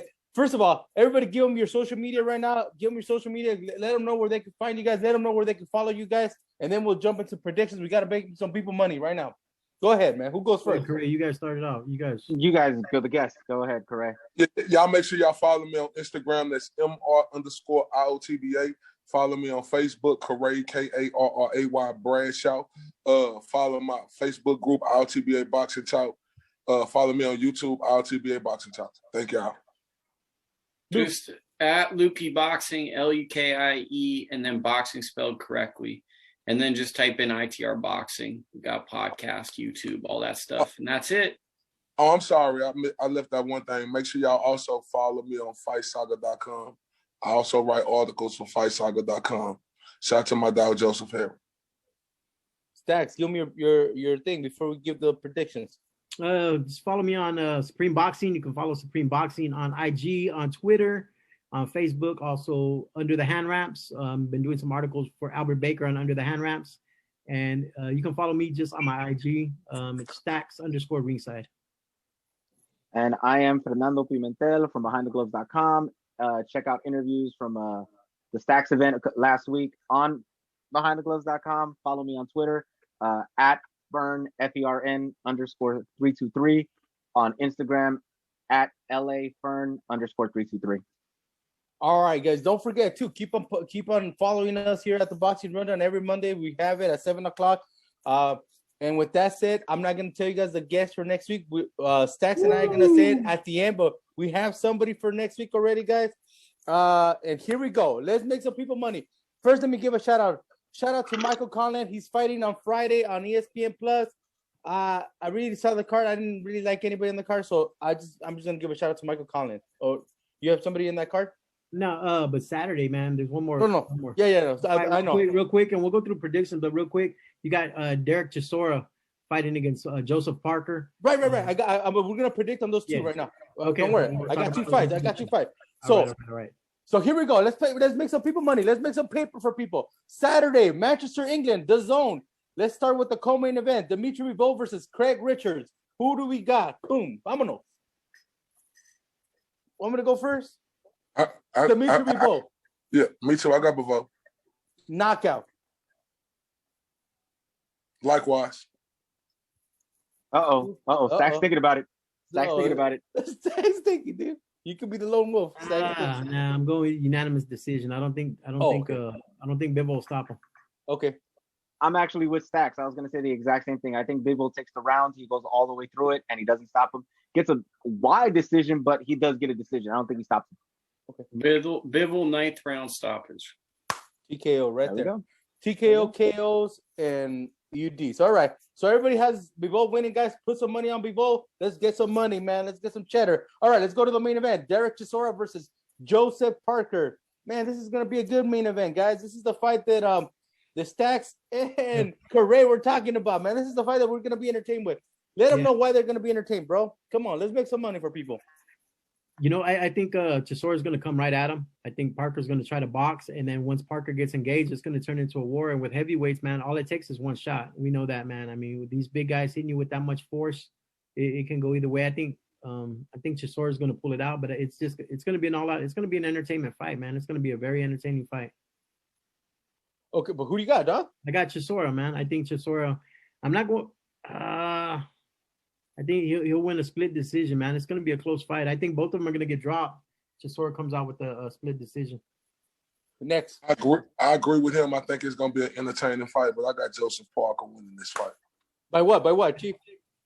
I think it'll be a 12-round decision. But, or we'll go to the scorecards, but I got him winning this fight. I think his boxing skills and his if he able to work the ring, keep his jab consistently, and then I think he got this fight. So I got Joseph Parker winning this fight. You have unanimous decision on the scorecards. I agree with both Stacks and Karray. Why do I say that? Is because I'm going with Karray, where I think Joseph Parker is going to win this fight. I think that Chisora is going to come out, and I think that's going to hurt him in the later rounds and tire him out. And I think that he will win Joseph Parker, but he'll win by a split decision. I like Joe Parker. I think he stops him about the 11th round. He's coming off a high, beating Junior Fa, who was undefeated. I think all the momentum's in Joseph Parker's favor. Another TKO. All right. So, Stacks, get ready, bro. Because I got Joseph Parker, too, and I'm going with a split decision. So, you are the? Lone Wolf. Lone Wolf. There we go. There you go, bro. You got it, bro. You're the lone wolf on this one. So everybody else got Parker. Stacks has Chisora, guys. So make sure you guys, pick who you guys want to pick, man. There you go. All right, let's go to Saturday from Carson on Fox pay-per-view. But let's go to the free one first. Erislandy Lara versus Thomas Lamana. Who do we got on that one, man? I'm going to start with Lukey, bro. Lukey, go ahead, man. You guys are going to hate my take on this. I think it's going to be a draw. I really think it's going to be a draw. Because I think it's going to be a draw. Because I think that Lara is going to build up a lead. The size difference is going to be a big difference. And it's going to be a fight where there's maybe a 96-94 Lara and a 95-95-95. And it's the perfect ending to this fight, too, for a vacant title. A draw. I'm taking a draw on this fight. All right. Next. Who wants to go next? Damn, Luca, I agree with you. That makes perfect sense. Especially if we just got a draw with Pereira versus Tony Harrison. You know how Fox and PBC do. Oh, shit. Draw. Okay. We got 2 draws. I started a trend. Yeah. Holy crap. Yeah, I'm gonna go with Cornflake, man. I'm taking Cornflake, man. I'm taking Cornflake Lamana. And I think I'm gonna go with Cornflake, and I'm going with the knockout, bro. I'm going with the 7th round knockout. He's gonna catch Lara and knock his ass out, man. All right, Fern, give it to me, man. I'm going with Erislandy Lara. I'm going with Lara. He's gonna win his 12-round decision. He's gonna win probably 8-4, 7-5, and that's how I have it. Damn, dude. So you guys, we're gonna have a draw threesome here, huh? I think no, we're not. I was gonna go also with Cornflake. You know what I mean? I just, Lara for me is not a sell. You know what I mean? I don't know, man. I don't know. I'm just gonna go with Cornflake, bro. I'm gonna go with Cornflake. I'm gonna go with Stacks on this one. Fern, on this one, you are the lone wolf. There you go, man. So guys, we got 2 draws. We got Cornflakes for Stacks and myself, and we got Fern getting Lara. All right, guys. Let's move on. Sebastian Fundora versus Jorge Cota. Boom. Give me that one. I'm gonna take it from Correa. Fundora's gonna get his world star moment. He's gonna get his TikTok video moment. He's gonna get his viral moment of the year. I got Fundora by spectacular knockout. I'm gonna say 4th, 5th round. Great. Agree 100%. Oh, shit. Lukey. Fundora 2nd round knockout. Damn. All right. You're more specific. Okay, good. Here we go. Yeah, I'm gonna go 5. KO 5. Fundora. Fern and Correa say 4 and 5th, or what did you guys say? 4-5. 4-5. I say 5. Yeah. Lukey said 2. You guys are all right, man. All right. I say 1st round. You say first round? It could be. It could be. I think it's going to be like that. I think he's going to walk into something. Here we go. 1, 2, 3. We're going to go. I'm going to go with the 3rd round, guys. KO by Fundora. All right. The Towering Inferno. But, I mean, everybody has a KO on this one. So let's see who gets lucky, guys. Let's see who gets lucky on this one. All right. Let's get to the rundown bell. Let's see who gets the rundown bell. Jesus Alejandro Ramos versus Javier Molina. Somebody tell me on that one. Jesus Ramos, unanimous decision. It's going to be a really close fight. Ramos, okay. Stacks. I don't see anything different from what Lukey said right now. I do think Ramos is going to win. I think it's going to be a really good close fight.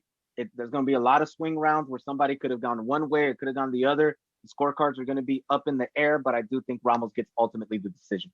UD? Or yeah. You said UD? Okay, UD. Yeah. UD. Yeah. Okay, UD. I got Ramos unanimous decision as well. Okay. You know what, man? The LA Pride. Ramos has. This is the toughest fight of his career. Right. This is going to be the toughest fight of his career. Against a veteran. Against a veteran, man. I'm gonna go with Javier Molina, man. Split decision. Ooh. I'm going with Javier. I know the kid's undefeated, but I'm going with Javier, man. Are y'all ready for mine now? Here comes the draw, ladies and gentlemen, that you're waiting for. Woo! Here we go, man. I can't pick on both of them right now, man. I'm gonna go with a draw, dude. I think this guy's gonna get a draw. So a draw for the rundown bell, bro. I'm gonna give it to you guys. A draw. There you go. All right. And to quote what Lukey said in the last one, you were right, Lukey. A draw for a vacant belt. There you go. There you go. All right. Omar Figueroa versus Abel Ramos. Mundo Ramos. Here we go. Mundo. I got Uncle Uncle Abel. Ramos. Go ahead. I got Uncle Abel. Uncle Abel gets a unanimous decision. Who else? I got Ramos. I just don't believe in Omar Figueroa going to make me a believer. Yeah. Same thing. I got Ramos, man. Everybody's going decision on Ramos? Decision. Mm-hmm. Okay. Fern. I'm switching it up, man. This is the one that I've actually been debating on with myself so much because I want Ramos to win. I really do. But I've seen more from Omar in wins and in losses that I'm just like, so I'm going to go Omar. I'm going to go unanimous decision 7-5. I mean, are they doing a 12 rounder or is it going to be just 10?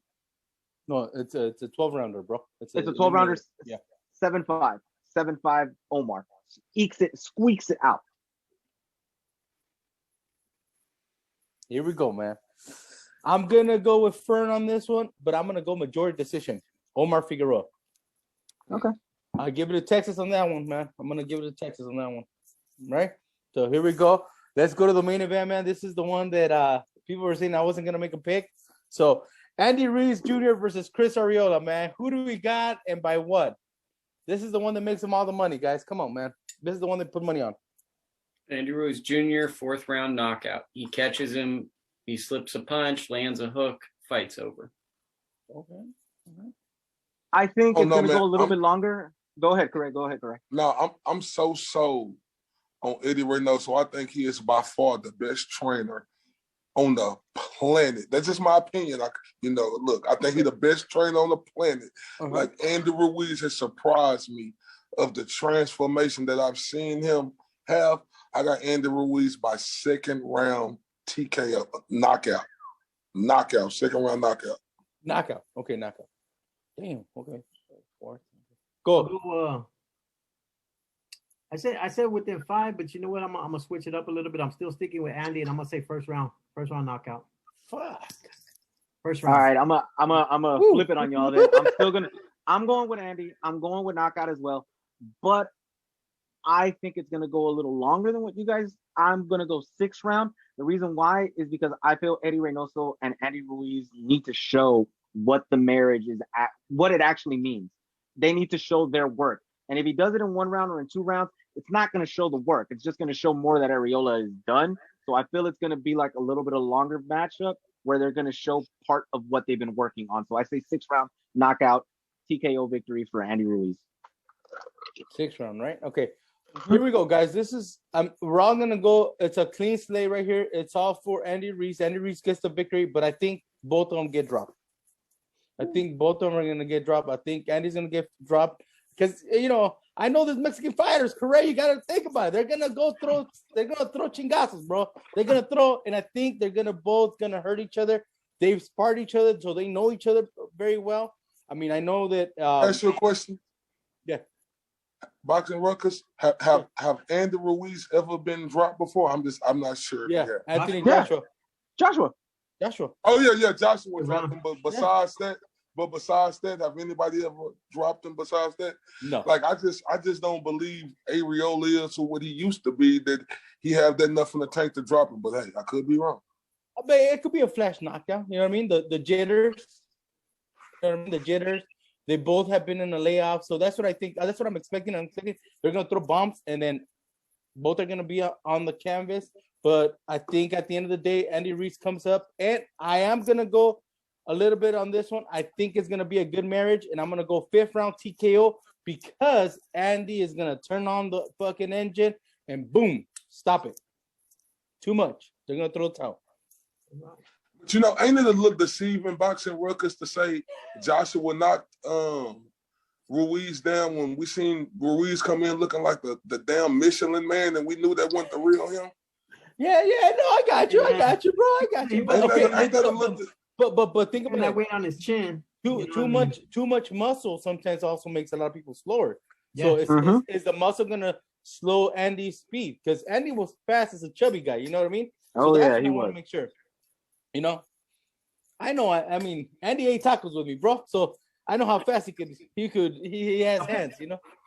So, no. What I'm saying is this: I feel that they're gonna both want to put a big show for the limited amount of fans that are going to be there. I think they're going to both throw their haymakers, and then, this happens to fall, you know what I mean? But I want to make sure that everybody knows Andy will make sure he wins. What's going on here? Andy's dangerous for guys that come forward to him. So it's like, this is kind of like, this is an opponent where if you're fighting Andy, like Areola's best game plan for victory would be to move away from Andy. Mm-hmm. Because it's like Areola, when you fight Andy Ruiz, he's one of like 3 heavyweights, probably the only heavyweight currently that slips punches. Yes. And it's like, that's what caught Joshua, was he's used to sitting so hard and leaning over. And then when someone slipped and shot, he's like, oh my God, I'm not used to this. And it's just hard for me to believe if Areola gets cracked, he's not going to fall into let me bang. And when he gets in there, that's going to be like the inferno. That's what I'm saying. And that's what I'm saying. That's what when that happens, that's when I expect the TKO to happen. You know what I mean? But I say the 5th. Whoever you guys have it early, man. I got 1. Yeah. Correa 2. I think Fern 3. Fern has 6. No, Fern has 6. I have 6. I have 6. Oh, yeah. Look, I got it 4. Yeah, all of us could get it, man. All of us could get it. All right, guys. Once again, give them your social media because we are at the end of the road here. Once again, I want to thank the Boxing Rundown for having me on here. I really appreciate you guys. Y'all guys keep up the great work. I watch y'all all the time. This is one of the best YouTube boxing platforms because I can't lie. Y'all are clearly unbiased on this show. You may know fighters, but y'all gonna keep it real 100%. That's what I respect. Shout out to my dog Fernando Permentel, who I know the most. I appreciate that. But y'all follow me on Instagram, MR_RTBA, RTBA Boxing Talk on YouTube, Facebook, all that. Thank y'all. Lukey. Lukey Boxing, follow ITR Boxing on whatever. Thank you to the Boxing Rundown. Thank you to everyone. I've known Fern, Rokas, Stacks, all great guys, and IOTBA, I think I said it right. It was great to get to know you as well. Thank you, shout out to everybody. Yep. Let me just give this one. Hey guys, this is not the last time you guys will be here, man. I think we are gonna have a perfect combination here where you guys are gonna be coming in more often. So just expect the phone calls now, man. I'm ready. Hey, can I tell y'all a little story real quick? Yeah. So, Fernando, he really like an OG to me in this boxing, right? Because he been doing it longer than me. So Fernando, when I first came into boxing, this dude used to put me through the gauntlet. It's like y'all just don't understand what type of gauntlet I had to go through with this dude. But I respect Fernando like a mug, though, man. Appreciate that. Appreciate you putting me through the gauntlet. Nah, man, nothing but respect. Nothing but respect, Ray. Everything good, man. We got on it a little earlier today, but that's how we always get. So none but respect, though. That's what I want. That's what I want. That's what I want here. You know what I mean? I want you guys to love it. To have difference of opinions, but respect each other. You know what I mean? Mm-hmm. Go ahead, Stacks. Give it to him. Same thing, man. Supreme Boxing on all social media platforms, IG, Twitter, Facebook, under the hand wraps, and also follow the Nevada Boxing Hall of Fame. Hopefully we'll be getting some news on when we're going to be doing another show. I don't think we're going to have one for 2021, but we'll see, man. We're in the works of working something out. It's our second year without having a Hall of Fame induction. But you know what? We'll get back to the boxing soon. I think the safety of everybody's more important right now. So if it's towards the end of the year, I think you might have one, bro. Don't count it out. Okay, Fernando, give him one more. Fernando Pimentel, BehindTheGloves.com, every and all social platform, Behind the Gloves. Me, myself, Fern_323, LA Fern on Instagram, LA Fern_323 on Instagram, Twitter, again, Fern_223, and Fernando Pimentel on Facebook. See you guys here every Monday. Oh, one more thing. Wasn't Masvidal the guy that said that he was going to knock out Canelo? Oh, yeah, that's right. He took a little nap. Buddy hit the snooze button. So imagine he went to boxing, bro. What would happen with Canelo and Masvidal? I just wanted to close with that. Hey, that fool looked like he got disintegrated by the guy from the Avengers. What's his name? Thanos. He just got snapped. Yeah, like he snapped his fingers and his head just like disintegrated, bro. I told Thanos, doesn't it? Like he looked like he got hit by Thanos, man. All I want to know is who got more sweat dropped off their head when they got knocked out? Luis Ortiz from Deontay Wilder or Masvidal from Usman? Because that sweat just flew. All his thoughts just went bang. Yeah, that's what I'm saying. Correct. But you know what? Shout out to Masvidal though, because like he was a little obnoxious to me, but he showed me that he was a graceful loser, bro. Yeah. And that's one thing you get the ultimate respect. Like he was a graceful loser, bro. So big respect to Masvidal. Big shout out to that, because one thing about the UFC, at the end of their fights, there's always respect.